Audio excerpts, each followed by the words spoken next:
ഈശോമിശിഹായ്ക്ക് സ്തുതിയായിരിക്കട്ടെ. ഞാൻ പറയുന്ന കേൾക്കുന്നുണ്ടോ? ബഹുമാനപ്പെട്ട പീറ്റർ അച്ഛ, നമ്മുടെ കൂട്ടായ്മയിലേക്ക് പുതിയതായിട്ട് കടന്നു വന്നിരിക്കുന്ന ജോമോൻ കൈപ്രമ്പാടൻ അച്ഛ, മറ്റ് ഈ പ്രാർത്ഥനാ കൂട്ടായ്മയിലെ അംഗങ്ങളെ,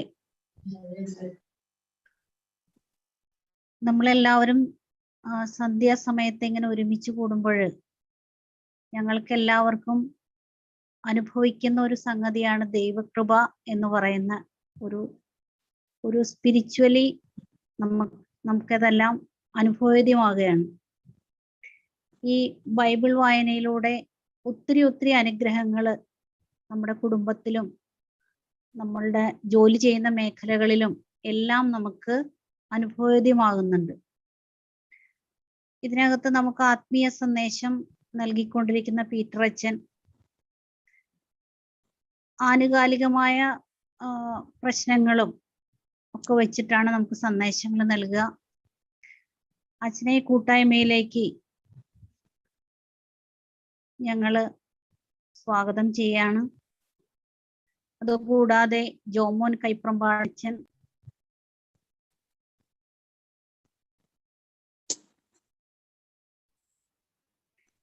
അച്ഛനെയും എല്ലാവരുടെയും പേരില് ഈ കൂട്ടായ്മയിലേക്ക് സ്വാഗതം ചെയ്യുന്നു. കൂടാതെ നമ്മൾ ഒരുമിച്ച് സമ്മേളിക്കുന്ന ഒത്തിരി പേരുണ്ട് ഇതിനകത്ത്. നമുക്ക് പരസ്പരം അറിയാം, സ്വരങ്ങൾ കൊണ്ടറിയാം. എല്ലാവരും സ്വാഗതം ചെയ്യുന്നു. ഈശോമിശിഹായ്ക്ക് സ്തുതിയായിരിക്കട്ടെ. ഉണ്ടോ? സ്ഥലത്തുണ്ടോ?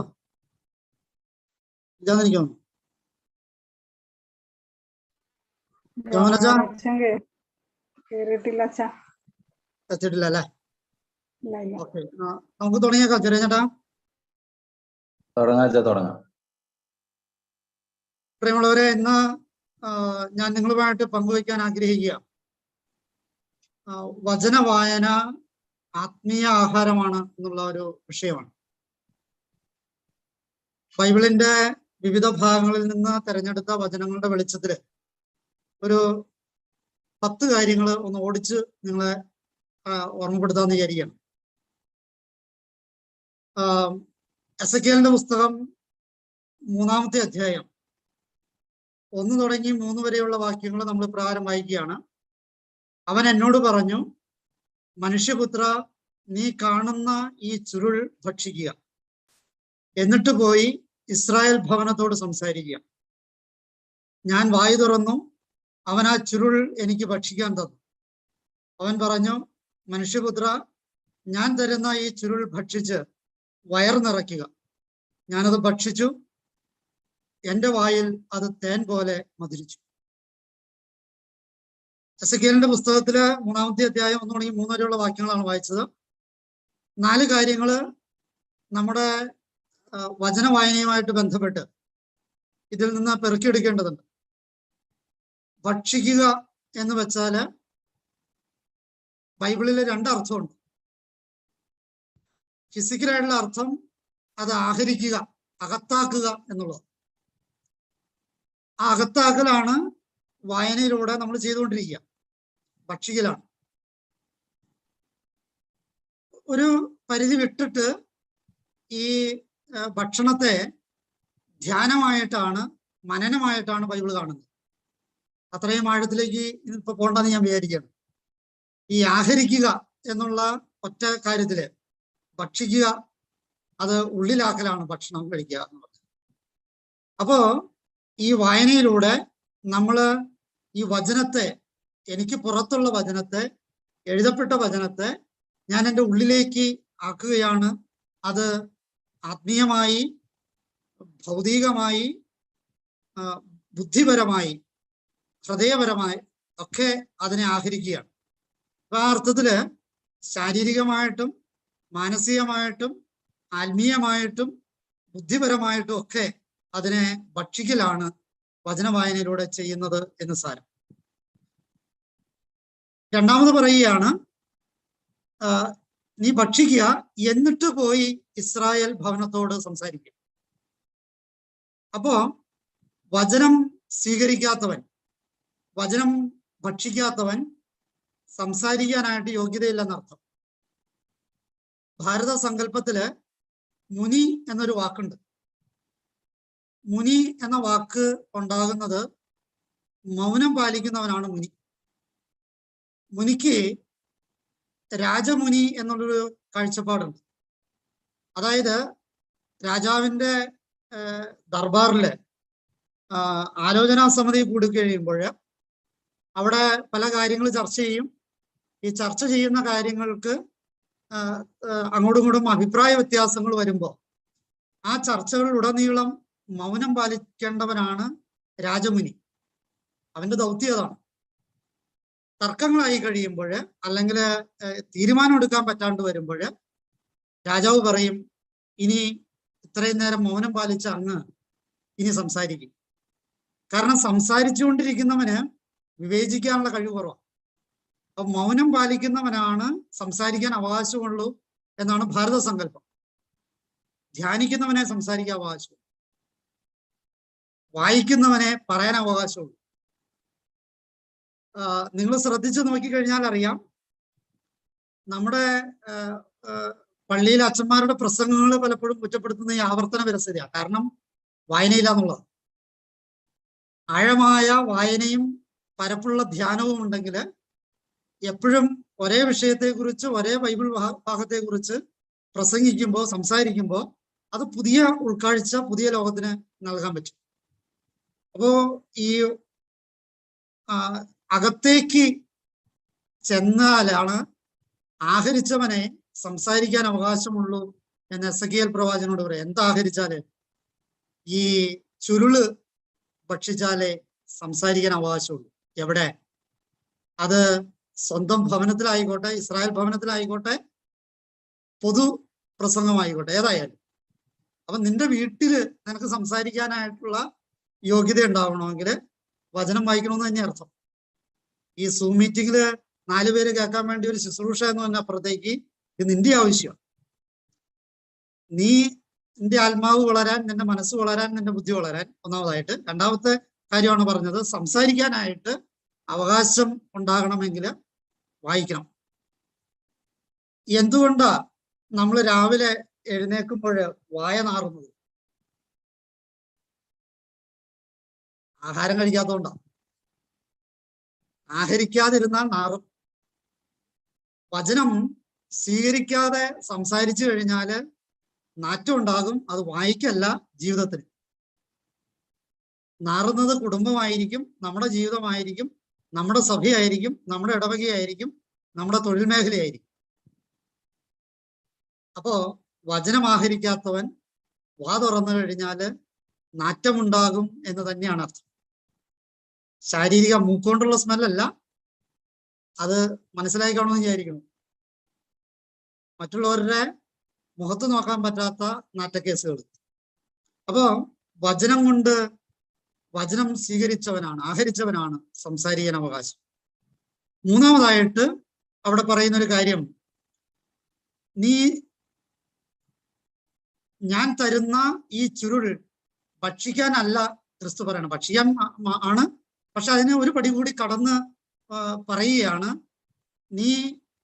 ഞാൻ തരുന്ന ഈ ചുരുൾ ഭക്ഷിച്ച് വയറ് നിറയ്ക്കുക. വിശപ്പ് മാറ്റിയാൽ പോരാ, വയറ് നിറയ്ക്കണം. ഇതിപ്പോ കുറെ ദിവസമായില്ലേ വായിക്കുന്നത്, അതൊക്കെ മതിയേ എന്ന് പറയണത് വിശപ്പ് മാറില്ല. വിശപ്പ് മാറിയാൽ പോരാ, വയറ് നിറയണം. അതായത് നിറവിന്റെ അനുഭവത്തിലേക്ക് വചനം എന്നിൽ നിറയാനായിട്ടുള്ള സാധ്യത വരും. അതാണല്ലോ പരിശുദ്ധ അമ്മയുടെ തികവെന്ന് പറയുന്നത്, വചനം അവളിൽ നിറഞ്ഞു എന്നുള്ളത്. അപ്പൊ ഈ വചനത്താൽ നിറയപ്പെടാനായിട്ട് വയറ് നിറയണം, ഉള്ളു നിറയണം എന്ന് തന്നെയാണ് അർത്ഥം. അപ്പൊ വിശപ്പ് മാറിയാൽ പോരാ, താൽക്കാലിക ആവശ്യം നടത്തിയാൽ പോരാ, മറിച്ച് ഉള്ളു നിറയാൻ വേണ്ടി നിറവിന്റെ അനുഭവത്തിലേക്ക് വരേണ്ടതുണ്ട് എന്നർത്ഥം. നാലാമതായിട്ട് പറയുന്ന ഒരു കാര്യം, ഈ വായനയ്ക്കൊരു സുഖമുണ്ട്, ഒരു നിർവൃതിയുണ്ട്. ആ നിർവൃതിയുടെ ധ്വനിയാണ് എൻ്റെ വായിൽ അത് തേൻ പോലെ മധുരിച്ചു. പ്രവാചകൻ പറയാണ്, എൻ്റെ വായിൽ തേൻ പോലെ മധുരിച്ചു. നമ്മൾ പലപ്പോഴും വചന വായന കഴിഞ്ഞു കഴിയുമ്പോൾ നമ്മളൊരു ഇവാലുവേഷൻ നടത്താറുണ്ട്. ഈ ഇവാലുവേഷൻ നടത്തുമ്പോഴൊക്കെ നമ്മൾ വളരെ പോസിറ്റീവായിട്ട് പറയാറുണ്ട്. അത് മധുരത്തിന്റെ അനുഭവങ്ങളാണ്. വലിയൊരു ശാന്തത അനുഭവിച്ചു, വലിയൊരു സമാധാനം ഉണ്ടായി, വലിയ സ്വസ്ഥതയുണ്ടായി, അല്ലെങ്കിൽ വലിയൊരു ദൈവാനുഗ്രഹമായിരുന്നു, വലിയൊരു നിറവായിരുന്നു. ഇതൊക്കെ പറയുന്നത് ഈ വായിലെ മധുരത്തിന്റെ ഘട്ടമാണ്. അപ്പൊ നാലാമതായിട്ട് ഈ വചനം വായിക്കുമ്പോൾ ഈ തേൻ പോലെയുള്ള മധുരത്തിന്റെ അനുഭവം നമുക്കുണ്ടാകും. അതുകൊണ്ട് അവസാനിപ്പിക്കാമോ എന്നുള്ളതാണ്. അതിന് നമ്മൾ നോക്കേണ്ടത് വെളിപാടിന്റെ പുസ്തകം 10-ാമത്തെ അധ്യായം 10-ാമത്തെ വാക്യമാണ്. അവിടെ വെളിപാടിന്റെ പുസ്തകത്തിൽ പറയുകയാണ്, ഞാൻ ചുരുൾ വാങ്ങി വിഴുങ്ങി അതെന്റെ വായിൽ തേൻ പോലെ മധുരിച്ചു, എന്നാൽ വിഴുങ്ങിയപ്പോൾ ഉദരത്തിൽ അത് കയ്പായി മാറി. ഈ രണ്ടാം ഘട്ടത്തിലേക്ക് നമ്മൾ പോകേണ്ടതുണ്ട്. വചനം വായിക്കുമ്പോഴുണ്ടാകുന്ന തൃപ്തിയും സന്തോഷവും മനസുഖവും ഒക്കെ മധുരത്തിന്റെ അനുഭവങ്ങളാണ്. പക്ഷെ അത് വിഴുങ്ങി കഴിയുമ്പോൾ കയ്പിന്റെ അനുഭവം. എന്താണ് കയ്പ്? വിഴുങ്ങുക എന്ന് വെച്ചാൽ വചനം ഞാൻ വിഴുങ്ങുമ്പോൾ, എന്നിൽ വചനം നിറയുമ്പോൾ സ്വാഭാവികമായിട്ടും എന്നിൽ നിന്ന് പുറത്തേക്ക് പോകുന്നത് വചനത്തിന്റെ ജീവിതമാണ്. അത് ക്രിസ്തുവിന്റെ മൂല്യങ്ങളുടെ ജീവിതം, ആത്മാർപ്പണത്തിന്റെ, സ്നേഹത്തിന്റെ, കരുണയുടെ, ദയയുടെ, വാത്സല്യത്തിന്റെ, സേവനത്തിന്റെ, കാലുകഴുകലിന്റെ ഒക്കെ കാര്യങ്ങളാണ് പുറത്തേക്ക് പോകുന്നത്. അതൊക്കെ വേദനയുള്ളതാണ്, കയ്പുള്ളതാണ്. അതുകൊണ്ടാണ് നമ്മള് ഈശോ മിശിഹായുടെ വാഗ്ദാനങ്ങൾക്ക് ഞങ്ങൾ യോഗ്യരാകാൻ എന്ന് പറഞ്ഞ് നമ്മള് ഈ നമ്മുടെ ജപമാല ലുത്തിനിയയ്ക്ക് ശേഷം ഉള്ള പ്രാർത്ഥനകളിൽ ഇടയ്ക്ക് നമ്മൾ പുട്ടിനേകന്മാരെ പ്രാർത്ഥിക്കാറുണ്ട്. എന്താ ഈശോ മിശിഹായുടെ വാഗ്ദാനം? എന്നെ അനുഗമിക്കാൻ അവൻ കുരിശെടുത്തിട്ട് പോവാ. ഈ കുരിശെടുക്കുമ്പോ കയ്പിന്റെ അനുഭവം ഉണ്ടാകുമ്പോ ഈ തേന്റെ മധുരം അങ്ങോട്ട് വിടും. തേന്റെ മധുരം അധികം ഓർക്കില്ല, കയ്പാണ് സ്ഥായി ഭാവം. അപ്പൊ കയ്പിനെ നമുക്ക് പേടിയാം. കയ്പ് വരുമ്പോ അപ്പോ നമ്മള് ഈ വചന വായന ഉപേക്ഷിച്ചിട്ട് പോകും. ആ കയ്പ് ജീവിത പങ്കാളിയിൽ നിന്നാവാം, കുടുംബത്തിൽ നിന്നാവാം, ചിലപ്പോ ഗ്രൂപ്പിൽ നിന്നാകാം, ചിലപ്പോ ഈ നമ്മുടെ സഹപ്രവർത്തകരിൽ നിന്നാകാം. ഈവൻ ഈ കയ്പിന്റെ അനുഭവം ചിലപ്പോ ഇലക്ട്രിസിറ്റി പോണതായിരിക്കാം, ചിലപ്പോ നമ്മുടെ നെറ്റ് കണക്ഷൻ ഇല്ലാത്തതായിരിക്കാം, ചിലപ്പോ രോഗമായിരിക്കാം. ഇങ്ങനെ കയ്പിന്റെ അനുഭവങ്ങളിലൂടെ കടന്നു പോകാൻ പറ്റുമ്പോഴാണ് വായിലെ മധുരം കഴിഞ്ഞിട്ട് അതെന്റെ ജീവിതത്തിലേക്ക് ഇതിന്റെ ലയനം അല്ലെങ്കിൽ ദഹിക്കല്. ഭക്ഷിക്കുന്നതൊക്കെ ദഹിക്കണമല്ലോ. നമുക്കറിയാം, ദഹനരസം കയ്പുള്ളതാണ്. നമ്മൾ കഴിച്ച ഭക്ഷണം നമ്മൾ ഛർദ്ദിച്ചു കഴിഞ്ഞാൽ അതിൽ കയ്പുണ്ടാവും. കാരണം ഇതാണ്, വയറ്റിൽ കയ്പാണ് അനുഭവം, അത് ദഹിക്കുന്നതാണ്. നമ്മുടെ ജീവന്റെ ഭാഗമാകുമ്പോൾ ഈ വചനം എൻ്റെ കോശാന്തരങ്ങളിലേക്ക്, എൻ്റെ അണുവിലേക്ക്, എൻ്റെ രക്തങ്ങളിലേക്ക്, എൻ്റെ ജീവിതത്തിന്റെ സമസ്ത മേഖലകളിലേക്ക് ഈ വചനം ദഹിച്ച് വരുമ്പോൾ കയ്പ് തന്നെയാകും കയ്പിന്റെ അനുഭവമാണ്. അതാണ് ഉദരത്തിലെ കയ്പ്. അപ്പൊ ഈ ഉദരത്തിലെ കയ്പിന്റെ അനുഭവത്തിലേക്ക് പോയാലാണ് മധുരിച്ച സാധനം ശരീരത്തിന്റെയും മനസ്സിന്റെയും ആത്മാവിന്റെയും ഭാഗമാകുള്ളൂ. അല്ലെങ്കിൽ അത് ഛർദ്ദിച്ച് പുറത്തു പോകും, അല്ലെങ്കിൽ വിസർജിച്ച് പുറത്തു പോകും. ശരീരത്തിൽ നിൽക്കില്ല, ആത്മാവിൽ നിൽക്കില്ല, മനസ്സിൽ നിൽക്കില്ല, ബുദ്ധിയിൽ നിൽക്കില്ല. അപ്പോ ഈ കയ്പിന്റെ അനുഭവത്തിലേക്ക് നമുക്ക് വരണം. ക്രിസ്തുവിന്റെ ഭാഷയിൽ കഴിയുമെങ്കിൽ ഈ കാസ എന്നിൽ നിന്ന് അകന്നു പോകട്ടെ എന്ന് പറയുന്നതും കുരിശെടുക്കുന്നതും ഒക്കെ ഈ കയ്പിന്റെ അനുഭവങ്ങളാണ്. അവനെ സ്വദേശത്ത് അവഗണിക്കുന്നത് കയ്പിന്റെ അനുഭവം, അവനെതിരെ ആരോപണം ഉന്നയിക്കുന്നത് കയ്പിന്റെ അനുഭവം, അവനെതിരെ തുപ്പുന്നത് കയ്പിന്റെ അനുഭവം, അവന്റെ വസ്ത്രം ഉരിയുന്നത് കയ്പിന്റെ അനുഭവം. ഈ കയ്പിലേക്ക് ആണ് ആത്യന്തികമായി മധുരം മാറേണ്ടത്. ആ മാറ്റത്തിന്റെ കാര്യം കൂടി നമ്മൾ വിസ്മരിക്കരുത് ഈ വായനയുമായിട്ട് ബന്ധപ്പെട്ട്. വീണ്ടും നമ്മൾ മത്തായിയുടെ സുവിശേഷം 4-ാമത്തെ അധ്യായം 4-ാമത്തെ വാക്യത്തിൽ പറയുകയാണ്. അത് ക്രിസ്തുവിന്റെ പ്രലോഭനമായിട്ട് ബന്ധപ്പെട്ടാണ്. മനുഷ്യൻ അപ്പം കൊണ്ട് മാത്രമല്ല, അതായത് പിശാചിന്റെ പ്രലോഭനത്തിന് ഈശോ മറുപടി കൊടുക്കുന്നതാണ്. മനുഷ്യൻ അപ്പം കൊണ്ട് മാത്രമല്ല, ദൈവത്തിന്റെ നാവിൽ നിന്ന് പുറപ്പെടുന്ന ഓരോ വാക്കുകൊണ്ടുമാണ് ജീവിക്കുക. ഇതിൽ രണ്ട് കാര്യം നമ്മൾ എടുക്കേണ്ടതുണ്ട്. അപ്പൊ അഞ്ചാമത്തെ കാര്യം ഉദരത്തിൽ കയ്പ് അനുഭവപ്പെടുക. ഇനി ആറാമത്തെ കാര്യം, നമ്മളെ സംബന്ധിച്ചിടത്തോളം നമുക്ക് ഭക്ഷണം മാത്രം കിട്ടിയാൽ പോരാ, വാക്കുകൊണ്ട് കിട്ടണം, ദൈവത്തിന്റെ വാക്ക് കിട്ടണം. ദൈവത്തിന്റെ വാക്ക് പ്രഥമവും പ്രധാനീയവുമായി നമുക്ക് ബൈബിളിൽ നിന്ന് തന്നെയാണ് കിട്ടണം. ബൈബിളിൽ നിന്നല്ലാതെ ദൈവത്തിന്റെ വാക്ക് നമുക്ക് കിട്ടും, അത് ദൈവിക മനുഷ്യരിൽ നിന്ന് കിട്ടും. അപ്പോ ദൈവത്തിൽ നിന്ന് പുറപ്പെടുന്ന വാക്ക് എനിക്ക് ജീവൻ തരും. അതുപോലെ തന്നെ എന്നിൽ നിന്ന് പുറപ്പെടുന്ന വാക്ക് ഞാൻ ഭക്ഷിച്ച് വയറ് നിറഞ്ഞ് അതെന്റെ കോശാന്തരങ്ങളിലേക്ക് ദഹിച്ച് പിന്നെ ഞാൻ ഉച്ചരിക്കുന്ന വാക്കുകള് മറ്റുള്ളവർക്ക് ജീവൻ കൊടുക്കും. അപ്പൊ ദൈവം തരുന്ന വാക്ക് പോലെ തന്നെ നമുക്ക് വചനത്താൽ നമ്മൾ നിറഞ്ഞു കഴിയുമ്പോൾ നമ്മുടെ വായിൽ നിന്ന് മറ്റുള്ളവർക്ക് ജീവൻ. അപ്പം ആറാമത്തെ കാര്യം ഇതാണ്, എൻ്റെ ജീവന്റെ നിലനിൽപ്പിന് ഈ വചനം ആവശ്യമാണ്. അപ്പം മാത്രം പോരാ, ഭക്ഷണം മാത്രം പോരാ, ഈ ആത്മീയ ഭക്ഷണം കൂടി, ഈ വചനം കൂടി വായിക്കേണ്ടത്. രണ്ടാമതായിട്ട് ഇത് ഞാൻ വായിച്ചാൽ മാത്രം പോരാ, ഇത് ദൈവം എനിക്ക് തന്നതുപോലെ ഞാൻ മറ്റുള്ളവർക്ക് നല്ല വാക്കുകൾ, പ്രോത്സാഹനത്തിന്റെ വാക്കുകൾ, ഓട്ടേന്ന് പറയാൻ, ക്ഷമിക്കാൻ പറയാൻ, സാരമില്ല എന്ന് പറയാൻ, ഒക്കെ ശരിയാവൂ എന്ന് പറയാൻ, ഞാൻ പ്രാർത്ഥിച്ചോളാം എന്ന് പറയാൻ, അങ്ങനെ വാക്കുകളിലൂടെ മറ്റുള്ളവർക്ക് ജീവൻ കൊടുക്കാൻ പറ്റും. അതാണ് ഏഴാമത്തെ കാര്യം. മറ്റുള്ളവർ ദൈവത്തിൽ നിന്ന് വാക്ക് നമ്മൾ സ്വീകരിക്കുന്ന പോലെ നമ്മിൽ നിന്ന് വാക്കുകൾ മറ്റുള്ളവരിലേക്ക് പുറപ്പെട്ട് നമ്മൾ കഴിച്ചത് മറ്റുള്ളവന് ആഹാരമായിട്ട് മാറും. എൻ്റെ ആഹാരം, ഞാൻ കഴിച്ച ആഹാരം മറ്റുള്ളവർക്ക് ആഹാരമായിട്ട് മാറും. അതുകൊണ്ടാണ് ക്രിസ്തു പറഞ്ഞത്, നിങ്ങൾ പക്ഷികളെ നോക്ക്, വിതയ്ക്കുന്നില്ല, കൊയ്യുന്നില്ല, കളപ്പുരയെ ശേഖരിക്കുന്നില്ല, പക്ഷെ അവര് കൊണ്ടുപോകും. അതുങ്ങളുടെ മക്കൾക്ക് വേണ്ടിയിട്ട് അവര് ഭക്ഷിച്ച സാധനം കൊക്കയിൽ വെച്ച് തന്നെ കൊണ്ടുപോകും, എന്നിട്ട് അവരുടെ വായിൽ വെച്ചു കൊടുക്കും. ഈ കർമ്മമാണ് നമ്മൾ ഈ പക്ഷികളിൽ നിന്ന് പഠിക്കേണ്ടത്. നമ്മൾ വായിലൂടെ സ്വീകരിച്ച, കണ്ണിലൂടെ സ്വീകരിച്ച, ചെവിയിലൂടെ സ്വീകരിച്ച, ബുദ്ധിയിലൂടെ സ്വീകരിച്ച ഈ വചനത്തെ നമ്മുടെ പഞ്ചേന്ദ്രിയങ്ങളിലൂടെ പുറപ്പെട്ട് അവരർക്ക് ജീവനായിട്ട് മാറണം. അതാണ് ഏഴാമത്തെ കാര്യം. അപ്പൊ ആറാമത്തെ കാര്യം, വചനം നമുക്ക് അപ്പമായിട്ട് മാറണം. അപ്പം മാത്രം പോരാ, നമുക്ക് നമ്മുടെ ജീവന് വചനം ആവശ്യമാണ്. ഏഴാമത്തെ കാര്യം, നമ്മുടെ വാക്കിൽ നിന്ന്, ദൈവത്തിന്റെ വാക്കിൽ നിന്ന് നമ്മൾ ജീവിക്കുന്ന പോലെ നമ്മുടെ വാക്കിൽ നിന്ന് മറ്റുള്ളവർക്ക് ജീവൻ ഉണ്ടാകും. എട്ടാമത്തെ കാര്യം ജീവന്റെ സമൃദ്ധിയാണ്. അത് യോഹന്നാന്റെ സുവിശേഷം 10-ാമത്തെ അധ്യായം 10-ാമത്തെ വാക്യത്തിൽ നമ്മൾ വായിക്കുകയാണ്, ഞാൻ വന്നിരിക്കുന്നത് അവർക്ക് ജീവൻ ഉണ്ടാകാനും അത് സമൃദ്ധമായി ഉണ്ടാകാനും. ജീവനുണ്ടോ, ജീവിച്ചിരിപ്പുണ്ടോന്ന് ചോദിച്ചാൽ ഉണ്ടെന്നും പറയാൻ. എങ്ങനെയുണ്ട്, സുഖമാണ്? കുഴപ്പമില്ല. കുഴപ്പമില്ല എന്ന് വെച്ചാൽ എന്റെ അർത്ഥം എന്താ? അത്ര പന്തിയല്ല എന്നാ പറഞ്ഞ എന്റെ അർത്ഥം. പരീക്ഷയ്ക്ക് പോയ കൊച്ച് തിരിച്ചു വരുമ്പോ എങ്ങനെയുണ്ടായി, പരീക്ഷ എങ്ങനെയുണ്ടായി?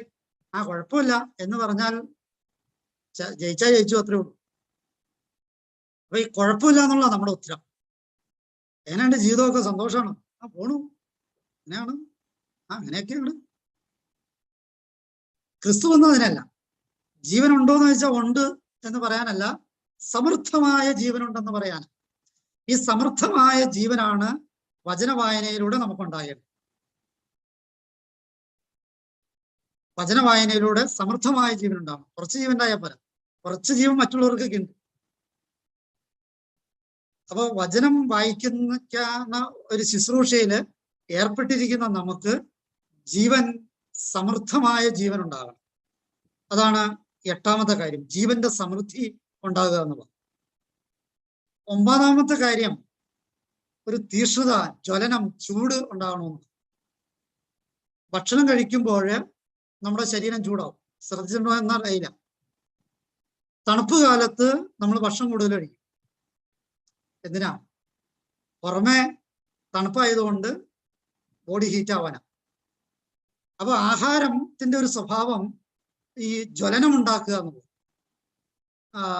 ഈ നമ്മുടെ ആയുർവേദത്തില് നല്ലൊരു ശതമാനം അസുഖങ്ങൾ ഇല്ലായ്മ ചെയ്യാനായിട്ട് ഈ അഗ്നി ഉള്ള വസ്തുക്കൾ കൊടുക്കുക എന്നുള്ളത്.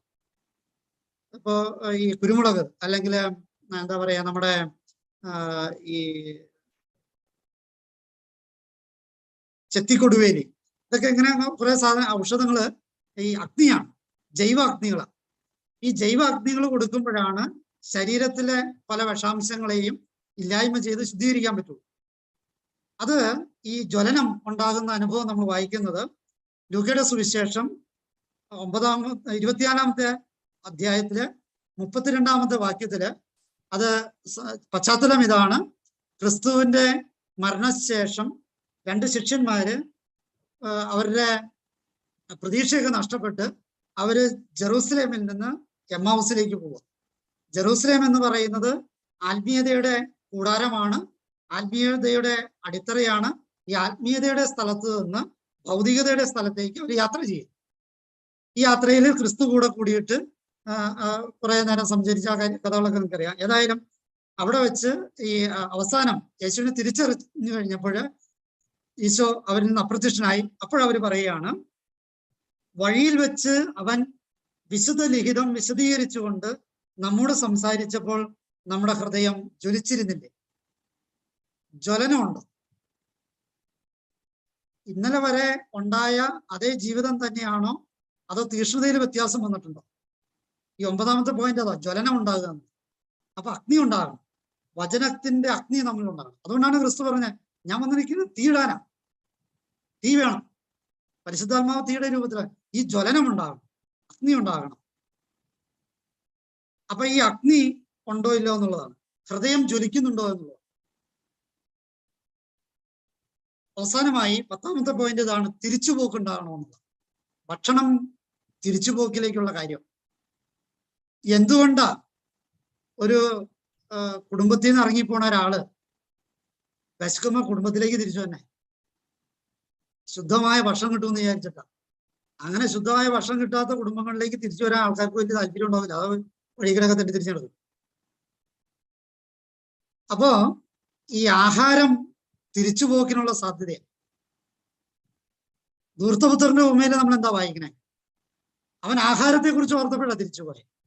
അവൻ പന്നിക്കൂട്ടില് തവിട് തിന്നുകൊണ്ടിരുന്നപ്പോ മനസ്സിലായി എത്ര സുഭിക്ഷമായിട്ടാ അവിടെ ആൾക്കാർ ജീവിക്കണം. ആഹാരത്തെ കുറിച്ചുള്ള ഓർമ്മയാണ് തിരിച്ചുപോക്കുണ്ടായത്. പ്രിയമുള്ളവരെ, വചന വായനയിൽ തിരിച്ചുപോക്കുണ്ടാവണം. ഈ എമ്മാവുസിലേക്ക് പോയ ശിഷ്യന്മാര് ലൂക്കയുടെ സുവിശേഷം 24-ാമത്തെ അധ്യായം 33-ാമത്തെ വാക്യത്തിൽ നമ്മൾ വായിക്കുകയാണ്, ഈ ഹൃദയം ജ്വലിച്ചിരുന്നില്ലേ എന്ന് പറഞ്ഞ് തീർന്നിട്ട് ഉടനെ പറയുകയാണ്, അവർ അപ്പോൾ തന്നെ ജെറൂസലേമിലേക്ക് തിരിച്ചു. അപ്പൊ ആത്മീയതയുടെ ഉറവിടമായ ജെറൂസലേമിൽ നിന്ന് ഭൗതികതയുടെ തലങ്ങളിലേക്കുള്ള യാത്ര, വചനത്തിന്റെ വെളിച്ചം അവർക്ക് കിട്ടിക്കഴിഞ്ഞപ്പോ, ജ്വലനം കിട്ടിക്കഴിഞ്ഞപ്പോ അവർ തിരിച്ചു പോവുക. അപ്പോ ഭക്ഷണത്തിന്റെ എഫക്റ്റുകൾ ആണ് ഞാൻ നിങ്ങളോട് പറഞ്ഞത്. ഇവിടെ 10 കാര്യങ്ങൾ സൂചിപ്പിച്ചു. ഒന്ന്, ഭക്ഷണം കഴിക്കുക എന്നുള്ളത് അത്യന്താപേക്ഷിതമാണ്. അത് അകത്താക്കുന്നതിന്റെ സൂചനയാണ്. രണ്ടാമതായിട്ട്, വചനം അകത്തുള്ളവനെ പുറത്തേക്ക് സംസാരിക്കാൻ പറ്റും. മൂന്നാമതായിട്ട്, വിശപ്പ് മാറാൻ വചനം കഴിച്ചാൽ പോരാ, വയറ് നിറച്ച് കഴിക്കേണ്ടതുണ്ട്. നാലാമതായിട്ട്, അത് വായിൽ തേൻ പോലെ, വചന വായനയിൽ നമുക്ക് മധുരിക്കുന്ന അനുഭവങ്ങളും അനുഗ്രഹങ്ങളും ഒക്കെ ഉണ്ടാകും. അഞ്ചാമതായിട്ട്, അത് അതിൽ അവസാനിക്കില്ല. അത് ഉദരത്തിൽ ചെല്ലുമ്പോൾ, നമ്മുടെ ജീവന്റെ ഭാഗമാകുമ്പോൾ അത് കയ്പായിട്ട് മാറും. അതിൻ്റെ അകത്ത് നിരാശപ്പെടരുത്. ഈ കയ്പ് ആയാൽ മാത്രമാണ് അത് നമ്മുടെ ശരീരത്തിന്റെ കോശങ്ങളിലേക്ക് അല്ലെങ്കിൽ ആത്മാവിന്റെ സമസ്ത മേഖലകളിലേക്ക് അതിന്റെ ഊർജപ്രവാഹം ഉണ്ടാവുകയുള്ളൂ. ആറാമതായിട്ട്, ജീവൻ നമുക്ക് ക്രിസ്തുവിന്റെ വാക്കിൽ നിന്നാണ് നമുക്ക് ജീവൻ ഉണ്ടാകുന്നത്. ഏഴാമതായിട്ട്, നമ്മുടെ വാക്കിൽ നിന്ന് മറ്റുള്ളവർക്ക് ജീവൻ ഉണ്ടാകും. എട്ടാമതായിട്ട്, ജീവൻ ഉണ്ടായാൽ പോരാ, അത് സമൃദ്ധമായിട്ടുണ്ടാകണം. ഒമ്പതാമതായിട്ട്, ഈ വചന വായനയിലൂടെ ഒരു ജ്വലനം ഉണ്ടാകണം. പത്താമതായിട്ട്, ഇതൊരു തിരിച്ചുപോക്കിന്റെ സാധ്യതയാണ്. ഇത്രയും കാര്യങ്ങളാണ് എനിക്ക് നിങ്ങളെ ഈ സായം സന്ധ്യയിൽ ഓർമ്മപ്പെടുത്താനുള്ളത്. ഇന്ന് ജപമാല രാജ്ഞിയുടെ തിരുനാൾ ആചരിക്കുമ്പോൾ ജപമാല രാജ്ഞിയുടെ എല്ലാ തിരുനാൾ മംഗളങ്ങളും നേരുന്നു. കഴിഞ്ഞ ഈ ഒരു ദിവസം മുഴുവൻ വായിച്ച ഗ്രൂപ്പിന് പ്രത്യേകമായിട്ട് നന്ദി പറയുന്നു. അതുപോലെ തന്നെ തുടർന്ന് വായിക്കാനുള്ള ഗ്രൂപ്പിന് എല്ലാവിധ ആശംസകളും ആശീർവാദവും നേരുന്നു, പ്രാർത്ഥനകൾ നേരുന്നു.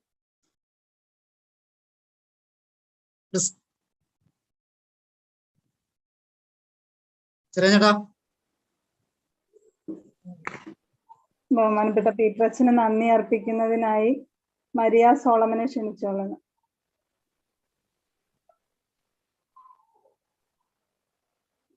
മരിയ. സ്നേഹബഹുമാനപ്പെട്ട പീറ്റർ കോയിക്കരയച്ച, ദൈവകൃപ പ്രാർത്ഥനാ കൂട്ടായ്മയിലെ അംഗങ്ങളെ, വചന വായന ആത്മീയ ആഹാരം എന്ന വിഷയത്തെ ആസ്പദമാക്കിയുള്ള പീറ്ററച്ചന്റെ വാക്കുകൾ ശ്രവിക്കുകയായിരുന്നു നാം ഇതുവരെയും. അപ്പോ ഒത്തിരി സന്തോഷത്തോടുകൂടി ഞാൻ എന്നിൽ നിക്ഷിപ്തമായിരിക്കുന്ന കർത്തവ്യത്തിലേക്ക് കടക്കട്ടെ. ആദ്യം തന്നെ വചന വായനയുടെ എത്രത്തോളം ശക്തമാണെന്നും വചനം നമ്മൾ വായിക്കുമ്പോൾ അതിലൂടെ നമ്മുടെ ജീവിതത്തിൽ അത് സ്വീകരിക്കുമ്പോൾ എത്രത്തോളം മാറ്റം അതിന് നമ്മളിൽ വരുത്താൻ കഴിയുമെന്നും ദൈവത്തെ കേൾക്കുവാനും കേട്ട ദൈവത്തെ മറ്റുള്ളവർക്കിലേക്ക് പകരാനും വചന വായനയ്ക്ക് സാധിക്കുമെന്നും നമ്മൾ ജീവന്റെ സമൃദ്ധി ഉണ്ടാകാനായിട്ട് വചന വായനയ്ക്ക് എത്രത്തോളം കഴിയുമെന്നും ഒക്കെ പീറ്ററച്ചൻ നമ്മെ ഒന്നുകൂടി വചനത്തെ അടിസ്ഥാനമാക്കി നമ്മെ ഒന്നുകൂടി ഓർമ്മിപ്പിക്കുകയായിരുന്നു. അപ്പോ അച്ഛന്റെ വിലപ്പെട്ട സമയം നമുക്കായി മാറ്റിവെച്ച് വചനത്തിന്റെ പ്രാധാന്യം നമുക്ക് പകർന്നു തന്ന പീറ്ററച്ചന് എന്റെയും ഈ പ്രാർത്ഥനാ കൂട്ടായ്മയിലെ ഓരോ അംഗങ്ങളുടെയും പേരിൽ ഞാൻ നന്ദി അർപ്പിച്ചുകൊള്ളുന്നു. അടുത്തതായിട്ട് ഈ പ്രാർത്ഥനാ കൂട്ടായ്മ, ദൈവകൃപ പ്രാർത്ഥനാ കൂട്ടായ്മ നയിക്കുന്ന ചെറിയാൻ ചേട്ടനെയും കുടുംബത്തെയും ഓർക്കുകയും ഒരു നിമിഷം ഓർക്കുകയും അതോടൊപ്പം തന്നെ ഈ എല്ലാവരുടെയും ഈ ഒരു സായന സദ്യ സമയത്തെ ഈ ഒരു കുറച്ച് സമയം മാറ്റിവെച്ച് ഈ ഒരു കൂട്ടായ്മയിൽ പങ്കെടുക്കാൻ മനസ്സ് കാണിച്ച എല്ലാവർക്കും എന്റെയും പേരിൽ ഞാൻ നന്ദി അർപ്പിച്ചുകൊണ്ട് ഞാൻ നിർത്തുന്നു. നമുക്ക് അടുത്തെന്താ വേണ്ടേ? നന്ദി അർപ്പിച്ച മരിയ സോളമൻ മോൾക്കും പ്രത്യേകം ദൈവാനുഗ്രഹം നേരുന്നു. മോളെ എല്ലാവരോടായിട്ട് പറയാണ്, ഇത് നയിക്കുന്നത് പരിശുദ്ധ അമ്മയാണ്. ആ ചിന്ത എല്ലാവർക്കും വേണം. നമ്മുടെ ഈ ദൈവവചന വായന ശുശ്രൂഷ നയിക്കുന്നത്, മുന്നോട്ട് ചലിപ്പിക്കുന്നതും ഇതിനെല്ലാം ചുക്കാൻ പിടിക്കുന്നതും പരിശുദ്ധ അമ്മയാണെന്നുള്ള ബോധ്യം എല്ലാവർക്കും ഉണ്ടാകണം എന്ന് ഞാൻ പ്രത്യേകം അപേക്ഷിക്കുകയാണ്. ഇന്ന് ജപമാല രാജ്ഞിയുടെ തിരുനാളിന്റെ എല്ലാ അനുഗ്രഹങ്ങളും എല്ലാവർക്കും നേരുന്നു. നമ്മുടെ ഈ ശുശ്രൂഷ പരിശുദ്ധ അമ്മയുടെ വിമല ഹൃദയത്തിന് സമർപ്പിച്ച് നമുക്കൊരു ആവേ മരിയ പാടി അമ്മയെ മഹത്വപ്പെടുത്താം. ആവേ ആവേ ആവേ മരിയ ആവേ ആവേ ആവേ മരിയ ആവേ ആവേ മരിയ ആവേ ആവേ മരിയ. ബഹുമാനപ്പെട്ട പീറ്ററച്ചൻ പറഞ്ഞതുപോലെ നമ്മുടെ ഈ വചനം വായന ആദ്യം നമുക്ക് മധുരമായി തോന്നും, പിന്നീട് അത് കയ്പായി മാറും. ഇത് സംഭവിക്കുന്നതാണ് ഏത് മേഖലയിലാണെങ്കിലും, പ്രത്യേകിച്ച് ശുശ്രൂഷകളിൽ. ഈശോയ്ക്കുണ്ടായ അനുഭവം അതാണ്. അവസാന പാടിയവർ തന്നെ കുറച്ച് നിസ്സാര ദിവസം കഴിഞ്ഞപ്പോൾ നേരെ തിരിച്ച് പറഞ്ഞ അവസ്ഥ, അത് നമ്മളൊക്കെ പ്രതീക്ഷിക്കണം. കുരിശ് ഉണ്ടാവും, അത് ഉറപ്പാണ്. നമ്മളിപ്പോ ഈ പ്രശംസിച്ച് പറയുന്നവര് തന്നെ ചിലപ്പോൾ തിരിച്ചു പറയുന്ന അവസ്ഥ നമ്മുടെ ജീവിതത്തിൽ ഇന്നുണ്ട്, എന്നുണ്ട്. അത് പണ്ടേ മുതലുള്ള സംഭവമാണ്. അതുകൊണ്ട് മനുഷ്യന്റെ പ്രശംസ ഒരു കാരണവശാലും നമ്മൾ പ്രതീക്ഷിക്കരുത്, അത് കേൾക്കരുത്. അത് കേൾക്കാതെ ചെവി കൊത്തണം എന്നുള്ള ചിന്തയാണ് എനിക്കുള്ളത്. കാരണം മനുഷ്യൻ പ്രശംസിക്കുന്നത് കൊണ്ട് കാര്യമില്ല. ദൈവം പ്രശംസിക്കുന്നവനാണ് അനുഗ്രഹിക്കപ്പെട്ടവൻ. ദൈവം പ്രശംസിക്കണം. നമ്മുടെ പ്രവൃത്തി കൊണ്ട് ദൈവം നമ്മളെ മഹത്വപ്പെടുത്തണം. നമ്മൾ ദൈവത്തെ മഹത്വപ്പെടുത്തണം, ദൈവം നമ്മളെ മഹത്വപ്പെടുത്തണം. ഇതാണ് ഈ ശുശ്രൂഷയിലൂടെ നടക്കേണ്ടത്. അതുകൊണ്ട് നമുക്ക് ഇത് എപ്പോഴും ഇതുപോലെ മധുരമായിരിക്കും എന്ന് വിചാരിക്കരുത്. ഇത് കയ്പിന്റെ അനുഭവത്തിലേക്ക് മാറണം. അപ്പോഴാണ് അതിന്റെ യഥാർത്ഥ ഫലം ഉണ്ടാവുകയുള്ളൂ എന്ന് നമ്മുടെ ആത്മീയ പിതാവ് നമ്മെ ഓർമ്മപ്പെടുത്തുകയായിരുന്നു. അത് നമ്മുടെ മനസ്സിൽ എപ്പോഴും വേണം. അത് അങ്ങനെ വരുമ്പോൾ അത് ഇതിന്റെ കുഴപ്പമാണെന്ന് വിചാരിക്കരുത്. ഇതിന് കുഴപ്പമല്ല, അതിന്റെ ഫലമാണ്. യഥാർത്ഥ ഫലം അപ്പോഴാണ് ഉണ്ടാവുന്നത് എന്ന് നമ്മൾ അടിവരയിട്ട് മനസ്സിൽ സൂക്ഷിക്കേണ്ട ഒരു കാര്യമാണെന്ന് പീറ്ററാച്ചന്റെ സംഭാഷണത്തിലൂടെ എനിക്ക് മനസ്സിലായി. ബഹുമാനപ്പെട്ട പീറ്ററാച്ച, ഓരോ പ്രാവശ്യവും അച്ഛൻ ഈ വചനം വായനയെ ഉത്തേജിപ്പിക്കുന്ന രീതിയിലാണ് ഈ ശുശ്രൂഷകള് കർത്താവിന്റെ സന്നിധിയിലിരുന്ന് കേട്ട് കർത്താവിന്റെ സ്വരം കേട്ടാണ് ഞങ്ങളോട് സംസാരിക്കുന്നത്. അതിൽ ഒത്തിരി സന്തോഷമുണ്ട്. എല്ലാവരുടെയും പേരിൽ ദൈവാനുഗ്രഹം അച്ഛനും അച്ഛന്റെ എല്ലാ ശുശ്രൂഷകൾക്കും നേരുന്നു. നമുക്ക് ആർക്കെങ്കിലും എന്തെങ്കിലും പറയാനുണ്ടെങ്കിൽ പറയാം, അതല്ലെങ്കിൽ നമുക്ക് വായനയിലേക്ക് പ്രവേശിക്കാം. ആർക്കെങ്കിലും എന്തെങ്കിലും കാര്യം പറയാനുണ്ടെങ്കിൽ പറയാം.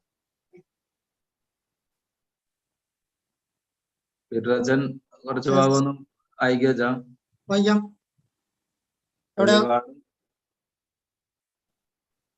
വെളിപാട് 18:9 വാക്യം തുടങ്ങി വായിക്കും. ജനങ്ങൾ ബാബിലോണിനെ കുറിച്ച് വിലപിക്കുന്നു. വെളിപാടിന്റെ പുസ്തകം 18-ാം അധ്യായം 9 തുടങ്ങിയുള്ള വാക്യങ്ങള്. ജനങ്ങൾ ബാബിലോണിനെ കുറിച്ച് വിലപിക്കുന്നു. അവളോടൊത്ത് വ്യഭിചാരം ചെയ്യുകയും ഭോഗജീവിതം നയിക്കുകയും ചെയ്ത ഭൂമിയിലെ രാജാക്കന്മാർ അവൾ കത്തിയെരിയുന്ന പുക കാണുമ്പോൾ അവളെക്കുറിച്ച് കരയുകയും അലമുറയിടുകയും ചെയ്യും. അവളുടെ പീഡകളെ കുറിച്ചുള്ള ഭയം നിമിത്തം അകലെ നിന്നുകൊണ്ട് അവർ പറയും, കഷ്ടം കഷ്ടം മഹാനഗരമേ, സുശക്ത നഗരമായ ബാബിലോണെ, ഒരു വിനാഴിക കൊണ്ട് നിന്റെ വിധി വന്നു കഴിഞ്ഞല്ലോ. ഭൂമിയിലെ വ്യാപാരികൾ അവളെക്കുറിച്ച് കരയുകയും ദുഃഖിക്കുകയും ചെയ്യുന്നു. അവരുടെ കച്ചവട സാധനങ്ങൾ ആരും വാങ്ങുന്നില്ല. കച്ചവട സാധനങ്ങൾ ഇവയാണ്: സ്വർണം, വെള്ളി, രത്നങ്ങൾ, മുത്തുകൾ, മൃദുല വസ്ത്രം, ധൂമ്ര വസ്ത്രം, രക്താംബരം, പട്ട്, സുഗന്ധമുള്ള പലതരം തടികള്, ദന്തനിർമ്മിതമായ വസ്തുക്കൾ, വിലയേറിയ തടി, പിച്ചള, ഇരുമ്പ്, വെണ്ണക്കല്ല് എന്നിവയിൽ തീർത്ത പലതരം വസ്തുക്കൾ, കറുവാപ്പട്ട, സുഗന്ധവ്യഞ്ജനങ്ങൾ, സുഗന്ധദ്രവ്യങ്ങൾ, മീറ, കുന്തിരിക്കം, വീഞ്ഞ്, എണ്ണ, നേരിയ മാവ്, ഗോതമ്പ്, കന്നുകാലികൾ, ആടുകൾ, കുതിരകൾ, രഥങ്ങൾ, അടിമകൾ, അടിമകളല്ലാത്ത മനുഷ്യർ. നിന്റെ ആത്മാവ് കുതിച്ച കനി നിന്നിൽ നിന്ന് അകന്നുപോയി. ആഡംബരവും ശോഭയുമെല്ലാം നിനക്ക് നഷ്ടപ്പെട്ടു. അവയൊന്നും ഇനി ഒരിക്കലും നീ കാണുകയില്ല. അവൾ നിമിത്തം ധനികരായി തീർന്ന ഈ വ്യാപാരികൾ അവളുടെ പീഡകളെ കുറിച്ചുള്ള ഭയത്താൽ അകലെ നിന്ന് കരയുകയും വിലപിക്കുകയും ചെയ്യും. മൃദുല വസ്ത്രവും ധൂമ്ര വസ്ത്രവും രക്താംബരവും ധരിച്ചതും സ്വർണവും രത്നങ്ങളും മുത്തും കൊണ്ട് അലങ്കരിക്കപ്പെട്ടതുമായ മഹാനഗരമേ, കഷ്ടം കഷ്ടം. എന്തെന്നാൽ 1 മണിക്കൂർ നേരം കൊണ്ട് നിന്റെ ധനം അത്രയും ശൂന്യമാക്കപ്പെട്ടു. സകല കപ്പിത്താന്മാരും കപ്പൽ യാത്രക്കാരും നാവികരും കടൽ വ്യാപാരികളും അകലെ മാറി നിന്നു. അവളുടെ ചിത ധൂമം കണ്ട് അവർ വിളിച്ചു പറഞ്ഞു, ഈ മഹാനഗരത്തിന് സദൃശ്യമായ വേറെ എന്തുണ്ട്? അവർ തങ്ങളുടെ തലയിൽ പൊടി വിതറുകയും കരഞ്ഞും വിലപിച്ചുകൊണ്ട് വിളിച്ചു പറയുകയും ചെയ്തു, മഹാനഗരമേ, കഷ്ടം കഷ്ടം.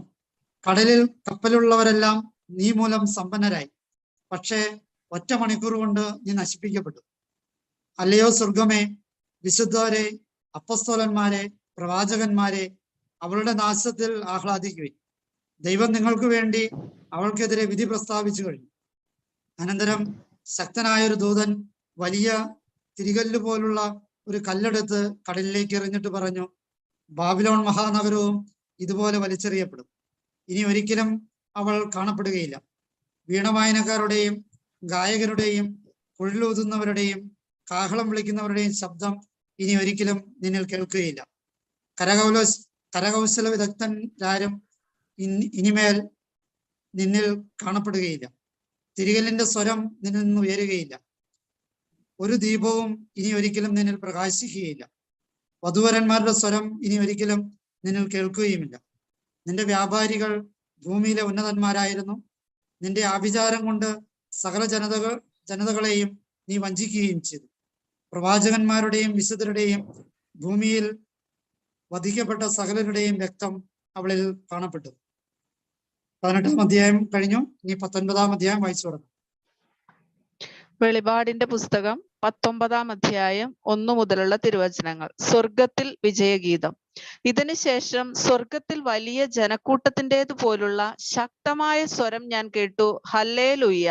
രക്ഷയും മഹത്വവും ശക്തിയും നമ്മുടെ ദൈവത്തിൻ്റെതാണ്. അവിടുത്തെ വിധികൾ സത്യവും നീതിപൂർണവുമാണ്. വ്യഭിചാരം കൊണ്ട് ലോകത്തെ മലിനമാക്കിയ മഹാവേശ്യയെ അവിടുന്ന് വിധിച്ചു. അവളുടെ കൈകൊണ്ട് ചിന്തിയ അവിടുത്തെ ദാസരുടെ രക്തത്തിന് അവിടുന്ന് പ്രതികാരം ചെയ്തു. രണ്ടാമതും അവർ പറഞ്ഞു, ഹല്ലേലൂയ്യ. അവളുടെ പുക എന്നേക്കും ഉയർന്നുകൊണ്ടിരുന്നു. അപ്പോൾ 24 ശ്രേഷ്ഠന്മാരും 4 ജീവികളും ആമേൻ ഹല്ലേലൂയ്യ എന്ന് പറഞ്ഞുകൊണ്ട് സാഷ്ടാംഗം പ്രണമിച്ച് സിംഹാസനസ്ഥനെ ആയ ദൈവത്തെ ആരാധിച്ചു. വിവാഹ വിരുന്ന്. സിംഹാസനത്തിൽ നിന്നൊരു സ്വരം കേട്ടു, ദൈവത്തിന്റെ ദാസരും അവിടുത്തെ ഭയപ്പെടുന്നവരും ചെറിയവരും വലിയവരുമായ നിങ്ങളെല്ലാവരും നമ്മുടെ ദൈവത്തെ സ്തുതിക്കുവിൻ. പിന്നെ വലിയ ജനക്കൂട്ടത്തിന്റെയും പെരുവെള്ളത്തിന്റെയും ഗംഭീരമായ ഇടിമുഴക്കത്തിന്റെയും ശബ്ദം പോലെയുള്ള ഒരു സ്വരം ഞാൻ കേട്ടു, ഹല്ലേലൂയ്യ. സർവശക്തനും നമ്മുടെ ദൈവവുമായ കർത്താവ് വാഴുന്നു. നമുക്ക് ആനന്ദിക്കാം, ആഹ്ലാദിച്ചാർപ്പ് വിളിക്കാം, അവിടുത്തേക്ക് മഹത്വം നൽകാം. എന്തെന്നാൽ കുഞ്ഞാടിന്റെ വിവാഹം സമീപിച്ചിരിക്കുന്നു. അവിടുത്തെ മണവാട്ടി അണിഞ്ഞൊരുങ്ങി കഴിഞ്ഞു. ശോഭയേറിയതും നിർമ്മലവുമായ മൃദുല വസ്ത്രം ധരിക്കാനുള്ള അനുഗ്രഹം അവൾക്ക് നൽകപ്പെട്ടിരിക്കുന്നു. ആ വസ്ത്രം വിശുദ്ധരുടെ സത്പ്രവൃത്തികളാണ്. ദൂതൻ എന്നോട് പറഞ്ഞു, എഴുതുക, കുഞ്ഞാടിന്റെ വിവാഹ വിരുന്നിന് വിളിക്കപ്പെട്ടവർ ഭാഗ്യവാന്മാർ. അവർ വീണ്ടും പറഞ്ഞു, ഇവ ദൈവത്തിന്റെ സത്യവചസ്സുകളാണ്. അപ്പോൾ ഞാൻ അവനെ ആരാധിക്കാനായി കാൽക്കൽ വീണു. എന്നാൽ അവൻ എന്നോട് പറഞ്ഞു, അരുത്, ഞാൻ നിന്റെ സഹദാസനാണ്, യേശുവിന് സാക്ഷ്യം നൽകുന്ന നിന്റെ സഹോദരരിൽ ഒരുവൻ. നീ ദൈവത്തെ ആരാധിക്കുക. യേശുവിനുള്ള സാക്ഷ്യമാണ് പ്രവചനത്തിന്റെ ആത്മാവ്. ദൈവവചനം. സ്വർഗം തുറക്കപ്പെട്ടതായി ഞാൻ കണ്ടു. ഇതാ ഒരു വെള്ളക്കുതിര. അതിന്റെ പുറത്തിരിക്കുന്നവൻ വിശ്വസ്തനെന്നും സത്യവാനെന്നും വിളിക്കപ്പെടുന്നു. അവൻ നീതിയോടെ വിധിക്കുകയും പടപൊരുതുകയും ചെയ്യുന്നു. അവന്റെ മിഴികൾ തീനാളം പോലെ, അവന്റെ ശിരസിൽ അനേകം കിരീടങ്ങൾ. അവന് ആലേഖനം ചെയ്യപ്പെട്ട ഒരു നാമമുണ്ട്, അത് അവനല്ലാതെ മറ്റാർക്കും അറിഞ്ഞുകൂടാ. അവൻ രക്തത്തിൽ മുക്കിയ മേലങ്കി ധരിച്ചിരിക്കുന്നു. അവന്റെ നാമം ദൈവവചനം എന്നാണ്. സ്വർഗീയ സൈന്യങ്ങൾ നിർമ്മലവും ധവളവുമായ മൃദുല വസ്ത്രമണിഞ്ഞ് വെള്ളക്കുതിരകളുടെ പുറത്ത് അവനെ അനുഗമിക്കുന്നു. അവന്റെ വായിൽ നിന്ന് മൂർച്ചയുള്ള ഒരു വാൾ പുറപ്പെടുന്നു. സർവ്വ ജനതകളുടെയും മേൽ അത് പതിക്കും. ഇത് ഇരുമ്പ് ദണ്ടുകൊണ്ട് അവരെ ഭരിക്കും. സർവശക്തനായ ദൈവത്തിന്റെ ഉഗ്രക്രോധത്തിന്റെ മുന്തിരിച്ചക്ക് അവർ ചവിട്ടുകയും ചെയ്യും. അവന് മേലങ്കിയിലും തുടയിലും എഴുതപ്പെട്ട ഒരു നാമമുണ്ട്, രാജാക്കന്മാരുടെ രാജാവും നാഥന്മാരുടെ നാഥനും. നിർണായക യുദ്ധം. സൂര്യനിൽ നിൽക്കുന്ന ഒരു ദൂതനെയും ഞാൻ കണ്ടു. അവൻ മധ്യാകാശത്തിൽ പറക്കുന്ന സകല പക്ഷികളോടും വലിയ സ്വരത്തിൽ വിളിച്ചു പറഞ്ഞു, ദൈവത്തിന്റെ മഹാവിരുന്നിന് വരുവിൻ. രാജാക്കന്മാർ, സൈന്യാധിപന്മാർ, ശക്തന്മാർ എന്നിവരുടെയും കുതിരകളുടെയും അവരുടെ പുറത്തിരിക്കുന്നവരുടെയും സ്വതന്ത്രരും അടിമകളും ചെറിയവരും വലിയവരുമായ എല്ലാവരുടെയും മാംസം ഭക്ഷിക്കുന്നതിന് ഒന്നിച്ചു കൂടുവിൻ. അപ്പോൾ അശ്വാരൂഢനോടും അവന്റെ സൈന്യനിരയോടും യുദ്ധം ചെയ്യാൻ മൃഗവും ഭൂമിയിലെ രാജാക്കന്മാരും അവരുടെ സൈന്യങ്ങളും ഒന്നിച്ചു കൂടിയിരിക്കുന്നത് ഞാൻ കണ്ടു. മൃഗം പിടിക്കപ്പെട്ടു. അതിനോടൊപ്പം അതിന്റെ മുമ്പാകെ അടയാളങ്ങൾ കാണിച്ച് മൃഗത്തിന്റെ മുദ്ര സ്വീകരിക്കുകയും അതിന്റെ സാദൃശ്യത്തെ ആരാധിക്കുകയും ചെയ്തിരുന്നവയെ പാപത്തിലേക്ക് വശീകരിക്കുന്ന വ്യാജ പ്രവാചകനും പിടിക്കപ്പെട്ടു. ഇരുവരും ഗന്ധകമെരിയുന്ന അഗ്നി തടാകത്തിലേക്ക് ജീവനോടെ എറിയപ്പെട്ടു. ശേഷിച്ചിരുന്നവർ അശ്വാരൂഢന്റെ വായിൽ നിന്ന് പുറപ്പെട്ട വാളുകൊണ്ട് വധിക്കപ്പെട്ടു. പക്ഷികളെല്ലാം അവരുടെ മാംസം തിന്ന് തൃപ്തി അടഞ്ഞു. അധ്യായം 20. 1000 വർഷത്തെ ഭരണം. സ്വർഗത്തിൽ നിന്ന് ഒരു ദൂതൻ ഇറങ്ങുന്നത് ഞാൻ കണ്ടു. അവന്റെ കയ്യിൽ പാതാളത്തിന്റെ താക്കോലും വലിയ ഒരു ചങ്ങലയുമുണ്ട്. അവൻ ഉഗ്രസർപ്പത്തെ, സാത്താനും പിശാചുമായ പുരാതന സർപ്പത്തെ പിടിച്ച് 1000 വർഷത്തേക്ക് ബന്ധനത്തിലാക്കി അതിനെ പാതാളത്തിലേക്ക് എറിഞ്ഞ് വാതിലടച്ച് മുദ്ര വെച്ചു.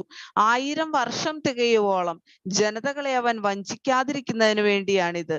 അനന്തരം അല്പസമയത്തേക്ക് അതിനെ അഴിച്ചുവിടേണ്ടിയിരിക്കുന്നു. പിന്നെ ഞാൻ കുറെ സിംഹാസനങ്ങൾ കണ്ടു. അവയിൽ ഇരുന്നവർക്ക് വിധിക്കാൻ അധികാരം നൽകപ്പെട്ടിരുന്നു. കൂടാതെ യേശുവിനും ദൈവവചനത്തിനും നൽകിയ സാക്ഷ്യത്തെ പ്രതി ശിരച്ഛേദം ചെയ്യപ്പെട്ടവരുടെ ആത്മാക്കളെയും മൃഗത്തെയോ അതിന്റെ സാദൃശ്യത്തെയോ ആരാധിക്കുകയും നെറ്റിയിലും കയ്യിലും അതിന്റെ മുദ്ര സ്വീകരിക്കുകയും ചെയ്യാതിരുന്നവരെയും ഞാൻ കണ്ടു. അവർ ജീവൻ പ്രാപിക്കുകയും 1000 വർഷം ക്രിസ്തുവിനോട് കൂടി വാഴുകയും ചെയ്തു. ഇതാണ് ഒന്നാമത്തെ പുനരുത്ഥാനം. മരിച്ചവരിൽ അവശേഷിച്ചവർ 1000 വർഷം പൂർത്തിയാകുന്നതുവരെ ജീവൻ പ്രാപിച്ചില്ല. ഒന്നാമത്തെ പുനരുത്ഥാനത്തിൽ പങ്കുകൊള്ളുന്നവർ അനുഗ്രഹീതരും പരിശുദ്ധരുമാണ്. ഇവരുടെ മേൽ രണ്ടാമത്തെ മരണത്തിന് അധികാരവുമില്ല. ഇവർ ദൈവത്തിന്റെയും ക്രിസ്തുവിന്റെയും പുരോഹിതന്മാരായിരിക്കും. അവർ അവനോടുകൂടെ 1000 വർഷം വാഴുകയും ചെയ്യും. സാത്താന് ലഭിച്ച ശിക്ഷ. 1000 വർഷം. എന്നാൽ 1000 വർഷം തികയുമ്പോൾ സാത്താൻ ബന്ധനത്തിൽ നിന്ന് മോചിതനാകും. ഭൂമിയുടെ 4 കോണുകളിലുമുള്ള ജനതകളെ വഴിതെറ്റിക്കാൻ അവൻ പുറത്തു വരും. ഗോഗ്, മാഗോഗ് എന്നിവയെ യുദ്ധത്തിനായി അവർ ഒന്നിച്ചുകൂട്ടും. അവരുടെ സംഖ്യ കടൽപ്പുറത്തെ മണൽത്തരികളോളം ആയിരിക്കും. അവർ ഭൂതലത്തിൽ കയറി വന്ന് വിശുദ്ധരുടെ പാളയവും പ്രിയപ്പെട്ട പട്ടണവും വളഞ്ഞു. എന്നാൽ സ്വർഗത്തിൽ നിന്ന് അഗ്നി ഇറങ്ങി അവരെ വിഴുങ്ങി. അവരെ വഴിതെറ്റിക്കുന്ന പിശാചാകട്ടെ മൃഗവും വ്യാജ പ്രവാചകനും വസിച്ചിരുന്ന ഗന്ധകാഗ്നി തടാകത്തിലേക്ക് എറിയപ്പെട്ടു. അവിടെ രാപകൽ നിത്യകാലത്തേക്ക് അവർ പീഡിപ്പിക്കപ്പെടും. അവസാന വിധി. ഞാൻ വെണ്മയേറിയ ഒരു വലിയ സിംഹാസനവും അതിലിരിക്കുന്നവനെയും കണ്ടു. അവന്റെ സന്നിധിയിൽ നിന്ന് ഭൂമിയും ആകാശവും ഓടിയകന്നു. അവയ്ക്കൊരു സങ്കേതവും ലഭിച്ചില്ല. മരിച്ചവരെല്ലാവരും, വലിയവരും ചെറിയവരും, സിംഹാസനത്തിന് മുമ്പിൽ നിൽക്കുന്നത് ഞാൻ കണ്ടു. ഗ്രന്ഥങ്ങൾ തുറക്കപ്പെട്ടു. മറ്റൊരു ഗ്രന്ഥവും തുറക്കപ്പെട്ടു. അത് ജീവന്റെ ഗ്രന്ഥമാണ്. ഗ്രന്ഥങ്ങളിൽ എഴുതപ്പെട്ടിരിക്കുന്ന പ്രവൃത്തികൾക്കനുസൃതം മരിച്ചവർ വിധിക്കപ്പെട്ടു. തന്നിലുണ്ടായിരുന്ന മൃതരെ സമുദ്രം വിട്ടുകൊടുത്തു. മരണവും പാതാളവും തങ്ങളിൽ ഉണ്ടായിരുന്നവരെയും വിട്ടുകൊടുത്തു. അവരെല്ലാവരും താന്താങ്ങളുടെ പ്രവൃത്തിക്ക് അനുസൃതം വിധിക്കപ്പെട്ടു. മൃത്യുവും പാതാളവും അഗ്നി തടാകത്തിലേക്ക് എറിയപ്പെട്ടു. ഇതാണ് രണ്ടാമത്തെ മരണം, അഗ്നി തടാകം. ജീവന്റെ ഗ്രന്ഥത്തിൽ പേരെഴുതപ്പെടാത്തവരെല്ലാം അഗ്നി തടാകത്തിലേക്ക് എറിയപ്പെട്ടു. അധ്യായം 21. പുതിയ ആകാശം, പുതിയ ഭൂമി. ഒരു പുതിയ ആകാശവും പുതിയ ഭൂമിയും ഞാൻ കണ്ടു. ആദ്യത്തെ ആകാശവും ആദ്യത്തെ ഭൂമിയും കടന്നുപോയി. കടലും അപ്രത്യക്ഷമായി. വിശുദ്ധ നഗരമായ പുതിയ ജെറൂസലേം ഭർത്താവിനായി അണിഞ്ഞൊരുങ്ങിയ മണവാട്ടിയെ പോലെ സ്വർഗത്തിൽ നിന്ന് ദൈവസന്നിധിയിൽ നിന്ന് ഇറങ്ങി വരുന്നത് ഞാൻ കണ്ടു. സിംഹാസനത്തിൽ നിന്ന് വലിയൊരു സ്വരം ഞാൻ കേട്ടു. ഇതാ ദൈവത്തിന്റെ കൂടാരം മനുഷ്യരോട് കൂടെ.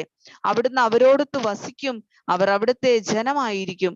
അവിടുന്ന് അവരോടുകൂടെ ആയിരിക്കുകയും ചെയ്യും. അവിടുന്ന് അവരുടെ മിഴികളിൽ നിന്ന് കണ്ണുനീർ തുടച്ചു നീക്കും. ഇനി മരണം ഉണ്ടായിരിക്കുകയില്ല. ഇനിമേൽ ദുഃഖമോ മുറവിളിയോ വേദനയോ ഉണ്ടാവുകയില്ല. പഴയതെല്ലാം കടന്നുപോയി. സിംഹാസനത്തിൽ ഇരിക്കുന്നവൻ പറഞ്ഞു, ഇതാ സകലവും ഞാൻ നവീകരിക്കുന്നു. അവൻ വീണ്ടും പറഞ്ഞു, എഴുതുക, ഈ വചനങ്ങൾ വിശ്വാസയോഗ്യവും സത്യവുമാണ്. പിന്നെ അവൻ എന്നോട് പറഞ്ഞു, സംഭവിച്ചു കഴിഞ്ഞു. ഞാൻ ആൽഫയും ഒമേഗയുമാണ്, ആദിയും അന്തവും. ദാഹിക്കുന്നവന് ജീവജലത്തിന്റെ ഉറവയിൽ നിന്ന് സൗജന്യമായി ഞാൻ കൊടുക്കും. വിജയം വരിക്കുന്നവന് ഇവയെല്ലാം അവകാശമായി ലഭിക്കും. ഞാൻ അവന് ദൈവവും അവൻ എനിക്ക് മകനുമായിരിക്കും. എന്നാൽ ഭീരുക്കൾ, അവിശ്വാസികൾ, ദുർമാർഗികൾ, കൊലപാതകികൾ, വ്യഭിചാരികൾ, മന്ത്രവാദികൾ, വിഗ്രഹാരാധകർ, കാപട്യക്കാർ എന്നിവരുടെ ഓഹരി തീയും ഗന്ധകവും എരിയുന്ന തടാകമായിരിക്കും. ഇതാണ് രണ്ടാമത്തെ മരണം, സ്വർഗീയ ജെറുസലേം. അവസാനത്തെ 7 മഹാമാരികൾ നിറഞ്ഞ 7 പാത്രങ്ങൾ പിടിച്ചിരുന്ന 7 ദൂതന്മാരിൽ ഒരുവൻ വന്ന് എന്നോട് പറഞ്ഞു, വരൂ, കുഞ്ഞാടിന്റെ മണവാട്ടിയെ നിനക്ക് ഞാൻ കാണിച്ചു തരാം. അനന്തരം അവൻ ഉയരമുള്ള വലിയ ഒരു മലയിലേക്ക് ആത്മാവിൽ എന്നെ കൂട്ടിക്കൊണ്ടുപോയി. സ്വർഗത്തിൽ നിന്ന്, ദൈവസന്നിധിയിൽ നിന്ന് ഇറങ്ങി വരുന്ന വിശുദ്ധ നഗരിയായ ജെറുസലേമിനെ എനിക്ക് കാണിച്ചു തന്നു. അതിന് ദൈവത്തിന്റെ തേജസ് ഉണ്ടായിരുന്നു. അതിന്റെ തിളക്കം അമൂല്യമായ രത്നത്തിനും സൂര്യകാന്ത കല്ലിനുമൊപ്പം. അത് സ്ഫടികം പോലെ നിർമ്മലം. അതിന് ബൃഹത്തും ഉന്നതവുമായ മതിലും 12 കവാടങ്ങളും ഉണ്ടായിരുന്നു. ആ കവാടങ്ങളിൽ 12 ദൂതന്മാർ. കവാടങ്ങളിൽ ഇസ്രായേൽ മക്കളുടെ 12 ഗോത്രങ്ങളുടെ പേരുകൾ എഴുതപ്പെട്ടിരുന്നു. കിഴക്ക് 3 കവാടങ്ങൾ, വടക്ക് 3 കവാടങ്ങൾ, തെക്ക് 3 കവാടങ്ങൾ, പടിഞ്ഞാറ് 3 കവാടങ്ങൾ. നഗരത്തിന്റെ മതിലിന് 12 അടിസ്ഥാനങ്ങൾ ഉണ്ടായിരുന്നു. അവയിന്മേൽ കുഞ്ഞാടിന്റെ 12 അപ്പസ്തലന്മാരുടെ പേരുകളും. എന്നോട് സംസാരിച്ചവന്റെ അടുക്കൽ നഗരവും അതിന്റെ കവാടങ്ങളും മതിലുകളും അളക്കാൻ സ്വർണം കൊണ്ടുള്ള അളവുകോൽ ഉണ്ടായിരുന്നു. നഗരം സമചതുരമായി സ്ഥിതി ചെയ്യുന്നു. അതിന് നീളത്തോളം തന്നെ വീതി. അവൻ ആ ദണ്ട് കൊണ്ട് നഗരം അളന്നു. 12000 സ്ഥാദിയോൺ. അതിന്റെ നീളവും വീതിയും ഉയരവും തുല്യം. അവൻ അതിന്റെ മതിലും അളന്നു. മനുഷ്യന്റെ തോതനുസരിച്ച് 144 മുഴം. അത് തന്നെയായിരുന്നു ദൂതന്റെ തോതും. മതിൽ സൂര്യകാന്തം കൊണ്ട്, നഗരം തനി സ്വർണം കൊണ്ട് നിർമ്മിച്ചതും സ്ഫടിക തുല്യം നിർമ്മലവുമായിരുന്നു. മതിലിന്റെ അടിസ്ഥാനങ്ങൾ എല്ലാം രത്നങ്ങൾ കൊണ്ട് അലങ്കൃതം. ഒന്നാമത്തെ അടിസ്ഥാനം സൂര്യകാന്തം, രണ്ടാമത്തേത് ഇന്ദ്രനീലം, മൂന്നാമത്തേത് വൈഡൂര്യം, നാലാമത്തേത് മരതകം, അഞ്ചാമത്തേത് ഗോമേതകം, ആറാമത്തേത് മാണിക്യം, ഏഴാമത്തേത് ചന്ദ്രകാന്തം, എട്ടാമത്തേത് പത്മരാഗം, ഒമ്പതാമത്തേത് പുഷ്യരാഗം, പത്താമത്തേത് പവിഴം, 11ാമത്തേത് വജ്രം, 12ാമത്തേത് സൗഗന്ധികം. 12 കവാടങ്ങൾ 12 മുത്തുകളായിരുന്നു. കവാടങ്ങളിൽ ഓരോന്നും ഓരോ മുത്തുകൊണ്ട് ഉണ്ടാക്കപ്പെട്ടിരുന്നു. നഗരത്തിന്റെ തെരുവീഥി അച്ച സ്ഫടിക തുല്യമായ തനി തങ്കമായിരുന്നു. നഗരത്തിൽ ഞാൻ ദേവാലയം കണ്ടില്ല. എന്തുകൊണ്ടെന്നാൽ സർവശക്തനും ദൈവവുമായ കർത്താവും കുഞ്ഞാടുമാണ് അതിലെ ദേവാലയം. നഗരത്തിന് പ്രകാശം നൽകാൻ സൂര്യന്റെയോ ചന്ദ്രന്റെയോ ആവശ്യമുണ്ടായിരുന്നില്ല. ദൈവ തേജസ് അതിനെ പ്രകാശിപ്പിച്ചു. അതിന്റെ ദീപം കുഞ്ഞാടാണ്. അതിന്റെ പ്രകാശത്തിൽ ജനതകൾ സഞ്ചരിക്കും. ഭൂമിയിലെ രാജാക്കന്മാർ തങ്ങളുടെ മഹത്വം അതിലേക്ക് കൊണ്ടുവരും. അതിന്റെ കവാടങ്ങൾ പകൽ സമയം അടയ്ക്കപ്പെടുകയില്ല. അവിടെയാകട്ടെ രാത്രി ഇല്ലതാനും. ജനതകൾ തങ്ങളുടെ മഹത്വവും ബഹുമാനവും അതിലേക്ക് കൊണ്ടുവരും. എന്നാൽ കുഞ്ഞാടിന്റെ ജീവഗ്രന്ഥത്തിൽ പേരെഴുതപ്പെട്ടവർ മാത്രമേ അതിൽ പ്രവേശിക്കൂ. അശുദ്ധമായതൊന്നും മ്ലേച്ഛതയും കൗടില്യവും പ്രവർത്തിക്കുന്ന ആരും അതിൽ പ്രവേശിക്കുകയില്ല.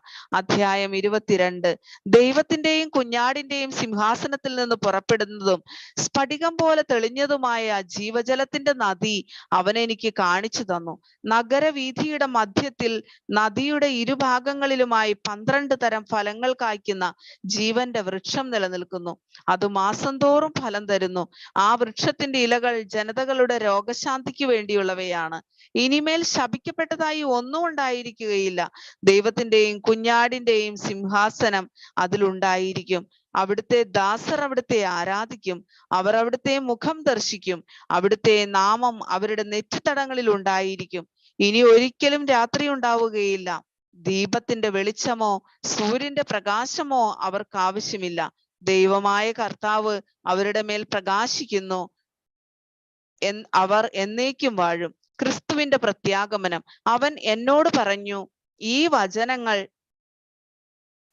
വചനങ്ങൾ വിശ്വാസയോഗ്യവും സത്യവുമാണ്. ഇങ്ങനെ സംഭവിക്കാനിരിക്കുന്ന കാര്യങ്ങൾ തന്റെ ദാസർക്ക് കാണിച്ചു കൊടുക്കാനായി പ്രവാചകാത്മാക്കളുടെ ദൈവമായ കർത്താവ് തന്റെ ദൂതനെ അയച്ചിരിക്കുന്നു.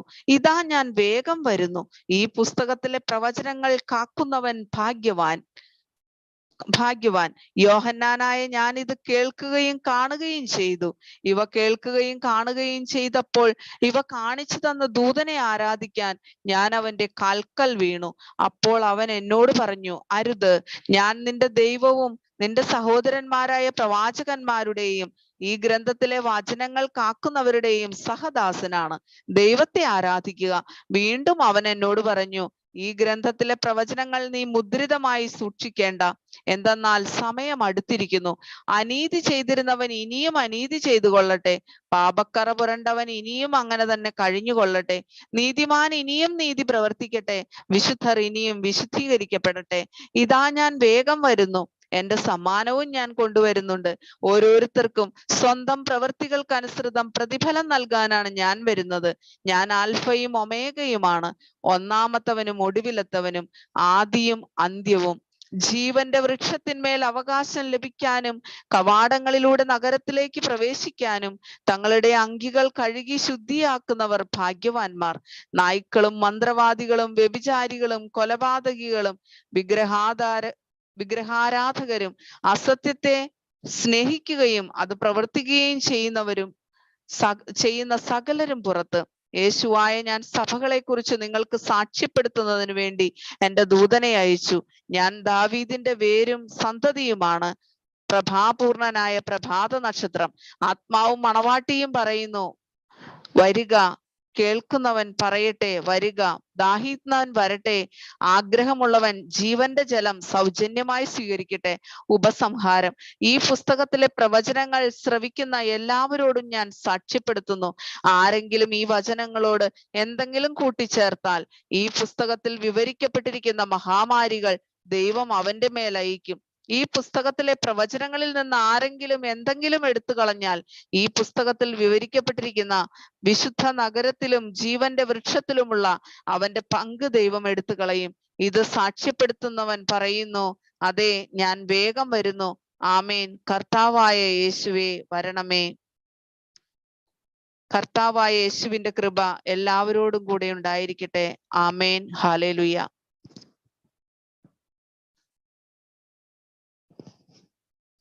വിശുദ്ധ മത്തായി എഴുതിയ സുവിശേഷം 1-ാം അധ്യായം. യേശുവിന്റെ വംശാവലി. അബ്രാഹാം ഇസഹാക്കിന്റെ പിതാവായിരുന്നു. ഇസഹാക്ക് യാക്കോബിന്റെയും യാക്കോബ് യൂദായുടെയും സഹോദരന്മാരുടെയും പിതാവായിരുന്നു. താമാറിൽ നിന്ന് ജനിച്ച പേരസിന്റെയും സേറായുടെയും പിതാവായിരുന്നു യൂദ. പേരസ് ഹെസ്രോന്റെയും ഹെസ്രോൻ ആരാമിന്റെയും പിതാവായിരുന്നു. ആരാം അബിനാദാവിന്റെയും അബിനാദാവ് നക്ഷോന്റെയും നക്ഷോൻ സൽമോന്റെയും പിതാവായിരുന്നു. സൽമോൻ റാഹാബിൽ നിന്ന് ജനിച്ച ബോവാസിന്റെയും ബോവാസ് റൂത്തിൽ നിന്ന് ജനിച്ച ഓബദിന്റെയും ഓബദ് ജസ്സയുടെയും ജസ്സെ ദാവീദ് രാജാവിന്റെയും പിതാവായിരുന്നു. ദാവീദ് ഊറിയായുടെ ഭാര്യയിൽ നിന്ന് ജനിച്ച സോളമന്റെ പിതാവായിരുന്നു. സോളമൻ റഹോബോവാമിന്റെയും റഹോബോവാം അബിയായുടെയും അബിയ ആസായുടെയും പിതാവായിരുന്നു. ആസ യോസഫാത്തിന്റെയും യോസഫാത്ത് യോറാമിന്റെയും യോറാം ഓസിയായുടെയും ഓസിയ യോധാമിന്റെയും യോധാം ആഹാസിന്റെയും ആഹാസ് ഹെസക്കിയായുടെയും ഹെസക്കിയ മനാസയുടെയും മനാസെ ആമോസിന്റെയും ആമോസ് ജോസിയായുടെയും പിതാവായിരുന്നു. ബാബിലോൺ പ്രവാസകാലത്ത് ജനിച്ച യാക്കോണിയായുടെയും സഹോദരന്മാരുടെയും പിതാവായിരുന്നു ജോസിയ. യാക്കോണിയ ബാബിലോൺ പ്രവാസത്തിന് ശേഷം ജനിച്ച സലാത്തിയേലിന്റെയും സലാത്തിയാൽ സൊറോബാബേലിന്റെയും പിതാവായിരുന്നു. സൊറോബാബേൽ അബിയൂദിന്റെയും അബിയൂദ് എലിയാക്കിമിന്റെയും എലിയാക്കിം ആസോറിന്റെയും ആസോർ സാദോക്കിന്റെയും സാദോക്ക് അക്കീമിന്റെയും അക്കീം എലിയൂദിന്റെയും എലിയൂദ് എലിയാസറിന്റെയും എലയാസർ മഥാന്റെയും മഥാൻ യാക്കോബിന്റെയും പിതാവായിരുന്നു. യാക്കോബ് മറിയത്തിന്റെ ഭർത്താവായ ജോസഫിന്റെ പിതാവായിരുന്നു. അവളിൽ നിന്ന് ക്രിസ്തു എന്ന് വിളിക്കപ്പെടുന്ന യേശു ജനിച്ചു. ഇങ്ങനെ അബ്രാഹാം മുതൽ ദാവീദ് വരെ 14, ദാവീദ് മുതൽ ബാബിലോൺ പ്രവാസം വരെ 14, ബാബിലോൺ പ്രവാസം മുതൽ ക്രിസ്തു വരെ 14 തലമുറകളാണ് ആകെയുള്ളത്. യേശുവിന്റെ ജനനം. യേശുക്രിസ്തുവിന്റെ ജനനം ഇപ്രകാരമായിരുന്നു. അവന്റെ മാതാവായ മറിയവും ജോസഫും തമ്മിലുള്ള വിവാഹ നിശ്ചയം കഴിഞ്ഞിരിക്കെ അവർ സഹവസിക്കുന്നതിന് മുമ്പ് അവൾ പരിശുദ്ധാത്മാവിനാൽ ഗർഭിണിയായി കാണപ്പെട്ടു. അവളുടെ ഭർത്താവായ ജോസഫ് നീതിമാനാകയാലും അവളെ അപമാനിതയാക്കാൻ ഇഷ്ടപ്പെടായികയാലും അവളെ രഹസ്യമായി ഉപേക്ഷിക്കാൻ തീരുമാനിച്ചു. അവൻ ഇതേക്കുറിച്ച് ആലോചിച്ചു കൊണ്ടിരിക്കെ കർത്താവിന്റെ ദൂതൻ സ്വപ്നത്തിൽ പ്രത്യക്ഷപ്പെട്ട് അവനോട് പറഞ്ഞു, ദാവീദിന്റെ പുത്രനായ ജോസഫ്, മറിയത്തെ ഭാര്യയായി സ്വീകരിക്കുവാൻ ശങ്കിക്കേണ്ട. അവൾ ഗർഭം ധരിച്ചിരിക്കുന്നത് പരിശുദ്ധാത്മാവിൽ നിന്നാണ്. അവൾ ഒരു പുത്രനെ പ്രസവിക്കും. നീ അവന് യേശു എന്ന് പേരിടണം. എന്തെന്നാൽ അവൻ തന്റെ ജനത്തെ അവരുടെ പാപങ്ങളിൽ നിന്ന് മോചിപ്പിക്കും. കന്യക ഗർഭം ധരിച്ചൊരു പുത്രനെ പ്രസവിക്കും. ദൈവം നമ്മോടുകൂടെ എന്നർത്ഥമുള്ള എമ്മാനുവേൽ എന്നവൻ വിളിക്കപ്പെടും എന്ന് കർത്താവ് പ്രവാചകൻ മുഖേന അരുളി ചെയ്തത് പൂർത്തിയാകാൻ വേണ്ടിയാണ് ഇതെല്ലാം സംഭവിച്ചത്. ജോസഫ് നിദ്രയിൽ നിന്നുണർന്ന് കർത്താവിന്റെ ദൂതൻ കൽപ്പിച്ചതുപോലെ പ്രവർത്തിച്ചു. അവൻ തന്റെ ഭാര്യയെ സ്വീകരിച്ചു. പുത്രനെ പ്രസവിക്കുന്നത് വരെ അവളെ അവൻ അറിഞ്ഞില്ല. അവൻ ശിശുവിന് യേശു എന്ന് പേരിട്ടു. അധ്യായം 2. ജ്ഞാനികളുടെ സന്ദർശനം. ഹെറോദേസ് രാജാവിന്റെ കാലത്ത് യൂദയായിലെ ബത്ലഹേമിൽ യേശു ജനിച്ചപ്പോൾ പൗരസ്ത്യ ദേശത്തു നിന്ന് ജ്ഞാനികൾ ജെറുസലേമിലെത്തി. അവർ അന്വേഷിച്ചു, എവിടെയാണ് യഹൂദന്മാരുടെ രാജാവായി ജനിച്ചവൻ? ഞങ്ങൾ കിഴക്ക് അവന്റെ നക്ഷത്രം കണ്ട് അവനെ ആരാധിക്കാൻ വന്നിരിക്കുകയാണ്. ഇത് കേട്ട് ഹെറോദെസ് രാജാവ് അസ്വസ്ഥനായി. അവനോടൊപ്പം ജെറുസലേം മുഴുവനും അവൻ പ്രധാന പുരോഹിതന്മാരെയും ജനത്തിന്റെ ഇടയിലെ നിയമജ്ഞരെയും വിളിച്ചുകൂട്ടി ക്രിസ്തു എവിടെയാണ് ജനിക്കുന്നതെന്ന് ചോദിച്ചു. അവർ പറഞ്ഞു, യൂദയായിലെ ബത്ലഹേമിൽ. പ്രവാചകൻ എഴുതിയിരിക്കുന്നു, യൂദയായിലെ ബത്ലഹേമേ, നീ യൂദയായിലെ പ്രമുഖ നഗരങ്ങളിൽ ഒട്ടും താഴെയല്ല. എന്റെ ജനമായ ഇസ്രായേലിനെ നയിക്കാനുള്ളവൻ നിന്നിൽ നിന്നാണ് ഉത്ഭവിക്കുക. അപ്പോൾ ഹെറോദേസ് ജ്ഞാനികളെ രഹസ്യമായി വിളിച്ച് നക്ഷത്രം പ്രത്യക്ഷപ്പെട്ടത് എപ്പോഴാണെന്ന് സൂക്ഷ്മമായി ആകാംക്ഷയോടെ അന്വേഷിച്ചറിഞ്ഞു. അവൻ അവരെ ബത്ലേഹമിലേക്ക് അയച്ചുകൊണ്ട് പറഞ്ഞു, പോയി ശിശുവിനെ പറ്റി സൂക്ഷ്മമായി അന്വേഷിക്കുക. അവനെ കണ്ടു കഴിയുമ്പോൾ ഞാനും ചെന്ന് ആരാധിക്കേണ്ടതിന് എന്നെയും അറിയിക്കുക. രാജാവ് പറഞ്ഞത് കേട്ടിട്ട് അവർ പുറപ്പെട്ടു. കിഴക്ക് കണ്ട നക്ഷത്രം അവർക്ക് മുമ്പേ നീങ്ങിക്കൊണ്ടിരുന്നു. അത് ശിശു കിടക്കുന്ന സ്ഥലത്തിന് മുകളിൽ വന്നു നിന്നു. നക്ഷത്രം കണ്ടപ്പോൾ അവർ അത്യധികം സന്തോഷിച്ചു. അവർ ഭവനത്തിൽ പ്രവേശിച്ച് ശിശുവിനെ അമ്മയായ മറിയത്തോടു കൂടി കാണുകയും അവനെ കുമ്പിട്ട് ആരാധിക്കുകയും ചെയ്തു. നിക്ഷേപ പാത്രങ്ങൾ തുറന്ന് പൊന്നും കുന്തിരിക്കവും മീറയും കാഴ്ചയർപ്പിച്ചു. ഹെറോദസിന്റെ അടുത്തേക്ക് മടങ്ങിപ്പോകരുതെന്ന് സ്വപ്നത്തിൽ മുന്നറിയിപ്പ് ലഭിച്ചതനുസരിച്ച് അവർ മറ്റൊരു വഴിയെ സ്വദേശത്തേക്ക് പോയി. പരിശുദ്ധ പിതാവിന്റെ നിയോഗാർത്ഥം. സ്വർഗസ്ഥനായ ഞങ്ങളുടെ പിതാവേ, അങ്ങയുടെ നാമം പൂജിതമാകണമേ. അങ്ങയുടെ രാജ്യം വരണമേ. അങ്ങയുടെ തിരുമനസ്സ് സ്വർഗത്തിലെ പോലെ ഭൂമിയിലുമാകണമേ. അന്നന്ന് വേണ്ട ആഹാരം ഞങ്ങൾക്ക് തരണമേ. ഞങ്ങളോട് തെറ്റ് ചെയ്യുന്നവരോട് ഞങ്ങൾ ക്ഷമിച്ചിരിക്കുന്നത് പോലെ ഞങ്ങളുടെ തെറ്റുകൾ ഞങ്ങളോടും ക്ഷമിക്കണമേ. ഞങ്ങളെ പ്രലോഭനത്തിൽ ഉൾപ്പെടുത്തരുതേ, തിന്മയിൽ നിന്ന് ഞങ്ങളെ രക്ഷിച്ചുകൊള്ളണമേ. ആമേൻ.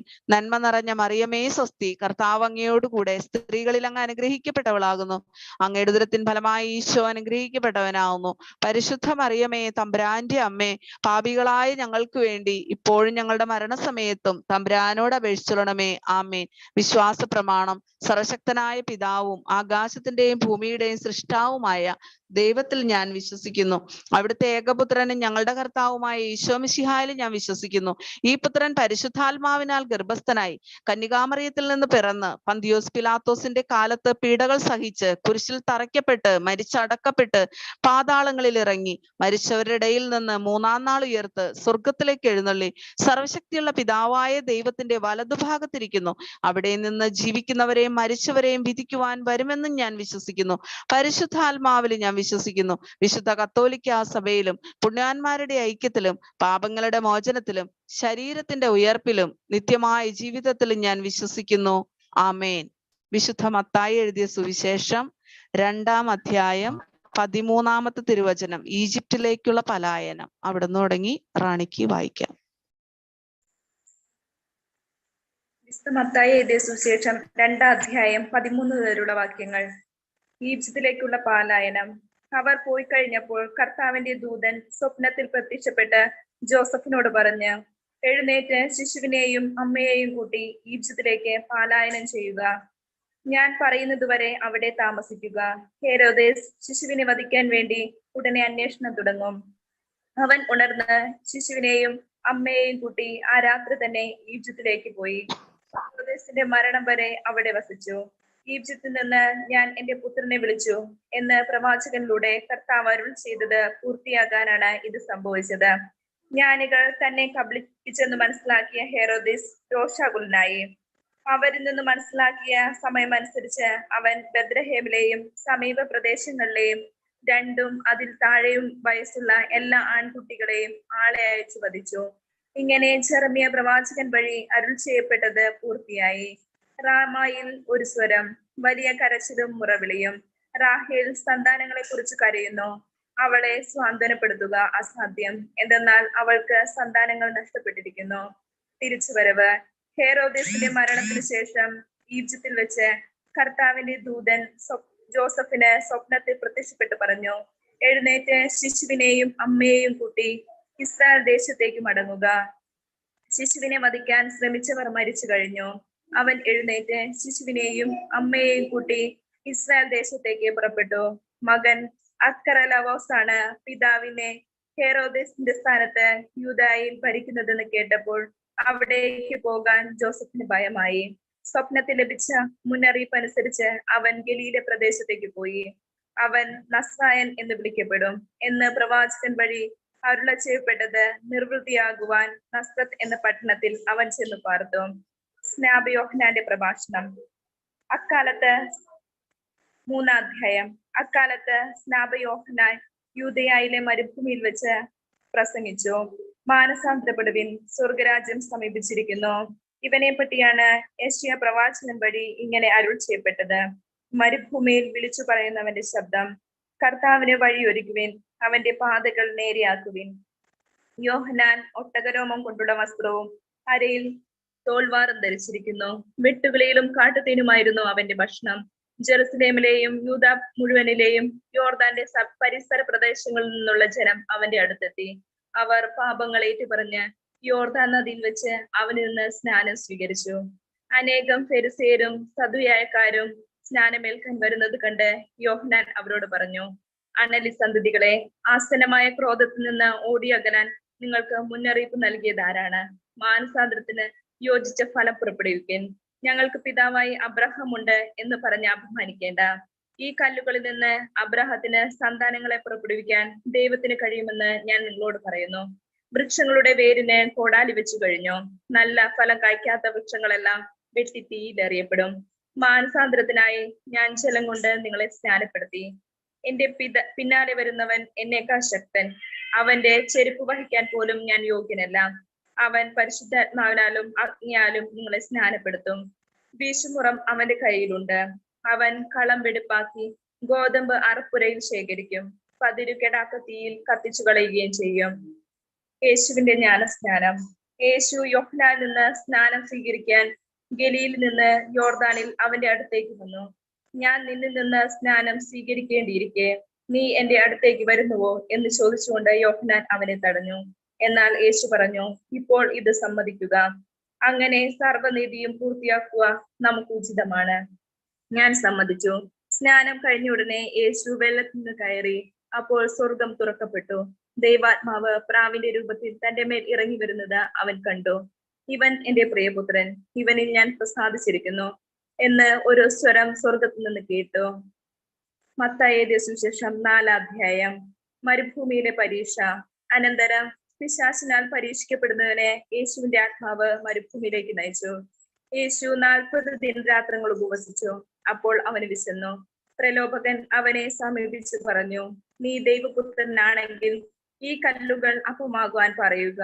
അവൻ പ്രതിവചിച്ചു, മനുഷ്യൻ അപ്പം കൊണ്ട് മാത്രമല്ല ദൈവത്തിന്റെ നാവിൽ നിന്ന് പുറപ്പെടുന്ന ഓരോ വാക്കുകൊണ്ടുമാണ് ജീവിക്കുന്നത് എന്ന് എഴുതപ്പെട്ടിരിക്കുന്നു. അനന്തരം പിശാച് അവനെ വിശുദ്ധ നഗരത്തിലേക്ക് കൂട്ടിക്കൊണ്ടുപോയി ദേവാലയത്തിന്റെ അഗ്രത്തിൽ കയറ്റി നിർത്തിയിട്ട് പറഞ്ഞു, നീ ദൈവപുത്രനാണെങ്കിൽ താഴേക്ക് ചാടുക. നിന്നെ കുറിച്ചും അവൻ തന്റെ ദൂതന്മാർക്ക് കൽപ്പന നൽകും. നിന്റെ പാദം കല്ലിൽ തട്ടാതിരിക്കാൻ അവർ നിന്നെ കൈകളിൽ താങ്ങിക്കൊള്ളും എന്ന് എഴുതപ്പെട്ടിരിക്കുന്നു. യേശു പറഞ്ഞു, നിന്റെ ദൈവമായ കർത്താവിനെ പരീക്ഷിക്കരുത് എന്ന് കൂടി എഴുതപ്പെട്ടിരിക്കുന്നു. വീണ്ടും പിശാച് വളരെ ഉയർന്ന ഒരു മലയിലേക്ക് അവനെ കൊട്ടിക്കൊണ്ടുപോയി. ലോകത്തിലെ എല്ലാ രാജ്യങ്ങളും അവയുടെ മഹത്വവും അവനെ കാണിച്ചുകൊണ്ട് അവനോട് പറഞ്ഞു, നീ സാഷ്ടാംഗം പ്രണമിച്ച് എന്നെ ആരാധിച്ചാൽ ഇവയെല്ലാം നിനക്ക് ഞാൻ നൽകും. യേശു കൽപ്പിച്ചു, സാത്താനെ ദൂരെ പോവുക. എന്തെന്നാൽ നിന്റെ ദൈവമായ കർത്താവിനെ ആരാധിക്കണം, അവിടുത്തെ മാത്രമേ പൂജിക്കാവൂ എന്ന് എഴുതപ്പെട്ടിരിക്കുന്നു. അപ്പോൾ പിശാച് അവനെ വിട്ടുപോയി. ദൈവദൂതന്മാർ അടുത്തു വന്ന് അവനെ ശുശ്രൂഷിച്ചു. യേശു ദൗത്യം ആരംഭിച്ചു. യോഹന്നാൻ ബന്ധനസ്ഥനായെന്ന് കേട്ടപ്പോൾ യേശു ഗലീലയ്ക്ക് പിൻവാങ്ങി. അവൻ നസ്രത്ത് വിട്ട് സെബുലൂണിന്റെയും നഫ്താലിയുടെയും അതിർത്തിയിൽ സമുദ്രതീരത്തുള്ള കഫർനാമിൽ ചെന്ന് പാർത്തു. ഇത് യെശയ്യാ പ്രവാചകൻ വഴി അരുള ചെയ്യപ്പെട്ടത് നിവൃത്തിയാകാൻ വേണ്ടിയാണ്. സമുദ്രത്തിലേക്കുള്ള വഴിയിൽ യോർദാന്റെ മറുകരയിൽ സെബുലൂൺ, നഫ്താലി പ്രദേശങ്ങൾ, വിജാതിയരുടെ ഗലീലി. അന്ധകാരത്ത് സ്ഥിതി ചെയ്തിരുന്ന ജനങ്ങൾ വലിയ പ്രകാശം കണ്ടു. മരണത്തിന്റെ മേഖലയിലും നിഴലിലും വസിച്ചിരുന്നവർക്കായി ഒരു ദീപ്തി ഉദയം ചെയ്തു. അപ്പോൾ മുതൽ യേശു പ്രസംഗിക്കാൻ തുടങ്ങി, മാനസാന്തരപ്പെടുവിൻ, സ്വർഗരാജ്യം സമീപിച്ചിരിക്കുന്നു. ആദ്യത്തെ 4 ശിഷ്യന്മാർ. അവൻ ഗലീല കടൽ തീരത്ത് നടക്കുമ്പോൾ കടലിൽ വല വീശിക്കൊണ്ടിരുന്ന 2 സഹോദരന്മാരെ കണ്ടു. പത്രോസ് എന്ന് വിളിക്കപ്പെടുന്ന ശിമയോനെയും അവന്റെ സഹോദരൻ അന്ത്രയോസിനെയും. അവർ മീൻപിടുത്തക്കാരായിരുന്നു. അവൻ അവരോട് പറഞ്ഞു, എന്നെ അനുഗമിക്കുക, ഞാൻ നിങ്ങളെ മനുഷ്യരെ പിടിക്കുന്നവരാക്കാം. തൽക്ഷണം അവർ വലകൾ ഉപേക്ഷിച്ച് അവനെ അനുഗമിച്ചു. അവർ അവിടെ നിന്ന് മുന്നോട്ട് നീങ്ങിയപ്പോൾ വേറു രണ്ട് സഹോദരന്മാരെ കണ്ടു, സെബദി പുത്രന്മാരായ യാക്കോബും സഹോദരൻ യോഹന്നാനും. അവർ പിതാവുമൊത്ത് വഞ്ചിയിലിരുന്ന് വല നന്നാക്കുകയായിരുന്നു. അവരെയും അവൻ വിളിച്ചു. തൽക്ഷണം അവർ വഞ്ചി ഉപേക്ഷിച്ച് പിതാവിനെ വിട്ട് അവനെ അനുഗമിച്ചു. യേശു രോഗികളെ സുഖപ്പെടുത്തുന്നു. അവൻ അവരുടെ സിനഗോഗുകളിൽ പഠിപ്പിച്ചും രാജ്യത്തിന്റെ സുവിശേഷം പ്രസംഗിച്ചും ജനങ്ങളുടെയും എല്ലാ രോഗങ്ങളും വ്യാധികളും സുഖപ്പെടുത്തിയും ഗലീലി മുഴുവനും ചുറ്റി സഞ്ചരിച്ചു. അവന്റെ കീർത്തി സിറിയയിലെങ്ങും വ്യാപരിച്ചു. എല്ലാ രോഗികളെയും വിവിധ വ്യാധികളാലും വ്യതകളാലും അവശരായവരെയും പിശാചുബാധിതർ, അപസ്മാര രോഗികൾ, തളർവാദക്കാർ എന്നിവരെയും അവർ അവന്റെ അടുത്ത് കൊണ്ടുവന്നു. അവൻ അവരെ സുഖപ്പെടുത്തി. ഗലീലി, ദക്കപ്പോളോസ്, ജെറുസലേം, യൂദയ, ജോർദാന്റെ മറുകര എന്നിവിടങ്ങളിൽ നിന്ന് വലിയ ജനക്കൂട്ടങ്ങൾ അവനെ അനുഗമിച്ചു. മത്തായി എഴുതിയ സുവിശേഷം 5-1 മുതലുള്ള വാക്യങ്ങൾ. സുവിശേഷ ഭാഗ്യങ്ങൾ. ജനക്കൂട്ടത്തെ കണ്ടപ്പോൾ യേശു മലയിലേക്ക് കയറി. അവൻ ഇരുന്നപ്പോൾ ശിഷ്യന്മാർ അടുത്തെത്തി. അവൻ അവരെ പഠിപ്പിക്കാൻ തുടങ്ങി. ആത്മാവിൽ ദരിദ്രരായവർ ഭാഗ്യവാന്മാർ, സ്വർഗരാജ്യം അവരുടേതാണ്. വിലപിക്കുന്നവർ ഭാഗ്യവാന്മാർ, അവർ ആശ്വസിപ്പിക്കപ്പെടും. ശാന്തശീലർ ഭാഗ്യവാന്മാർ, അവർ ഭൂമി കൈവശമാക്കും. നീതിക്ക് വേണ്ടി വിശക്കുകയും ദാഹിക്കുകയും ചെയ്യുന്നവർ ഭാഗ്യവാന്മാർ, അവർ സംതൃപ്തി ലഭിക്കും. കരുണയുള്ളവർ ഭാഗ്യവാന്മാർ, അവർക്ക് കരുണ ലഭിക്കും. ഹൃദയശുദ്ധിയുള്ളവർ ഭാഗ്യവാന്മാർ, അവർ ദൈവത്തെ കാണും. സമാധാനം സ്ഥാപിക്കുന്നവർ ഭാഗ്യവാന്മാർ, അവർ ദൈവപുത്രരെന്ന് വിളിക്കപ്പെടും. നീതിക്ക് വേണ്ടി പീഡനം ഏൽക്കുന്നവർ ഭാഗ്യവാന്മാർ, സ്വർഗരാജ്യം അവരുടേതാണ്. എന്നെ പ്രതി മനുഷ്യർ നിങ്ങളെ അവഹേളിക്കുകയും പീഡിപ്പിക്കുകയും എല്ലാവിധ തിന്മകളും നിങ്ങൾക്കെതിരെ വ്യാജമായി പറയുകയും ചെയ്യുമ്പോൾ നിങ്ങൾ ഭാഗ്യവാന്മാർ. നിങ്ങൾ ആനന്ദിച്ചാഹ്ലാദിക്കുവിൻ, സ്വർഗത്തിൽ നിങ്ങളുടെ പ്രതിഫലം വലുതായിരിക്കും. നിങ്ങൾക്ക് മുമ്പുണ്ടായിരുന്ന പ്രവാചകന്മാരെയും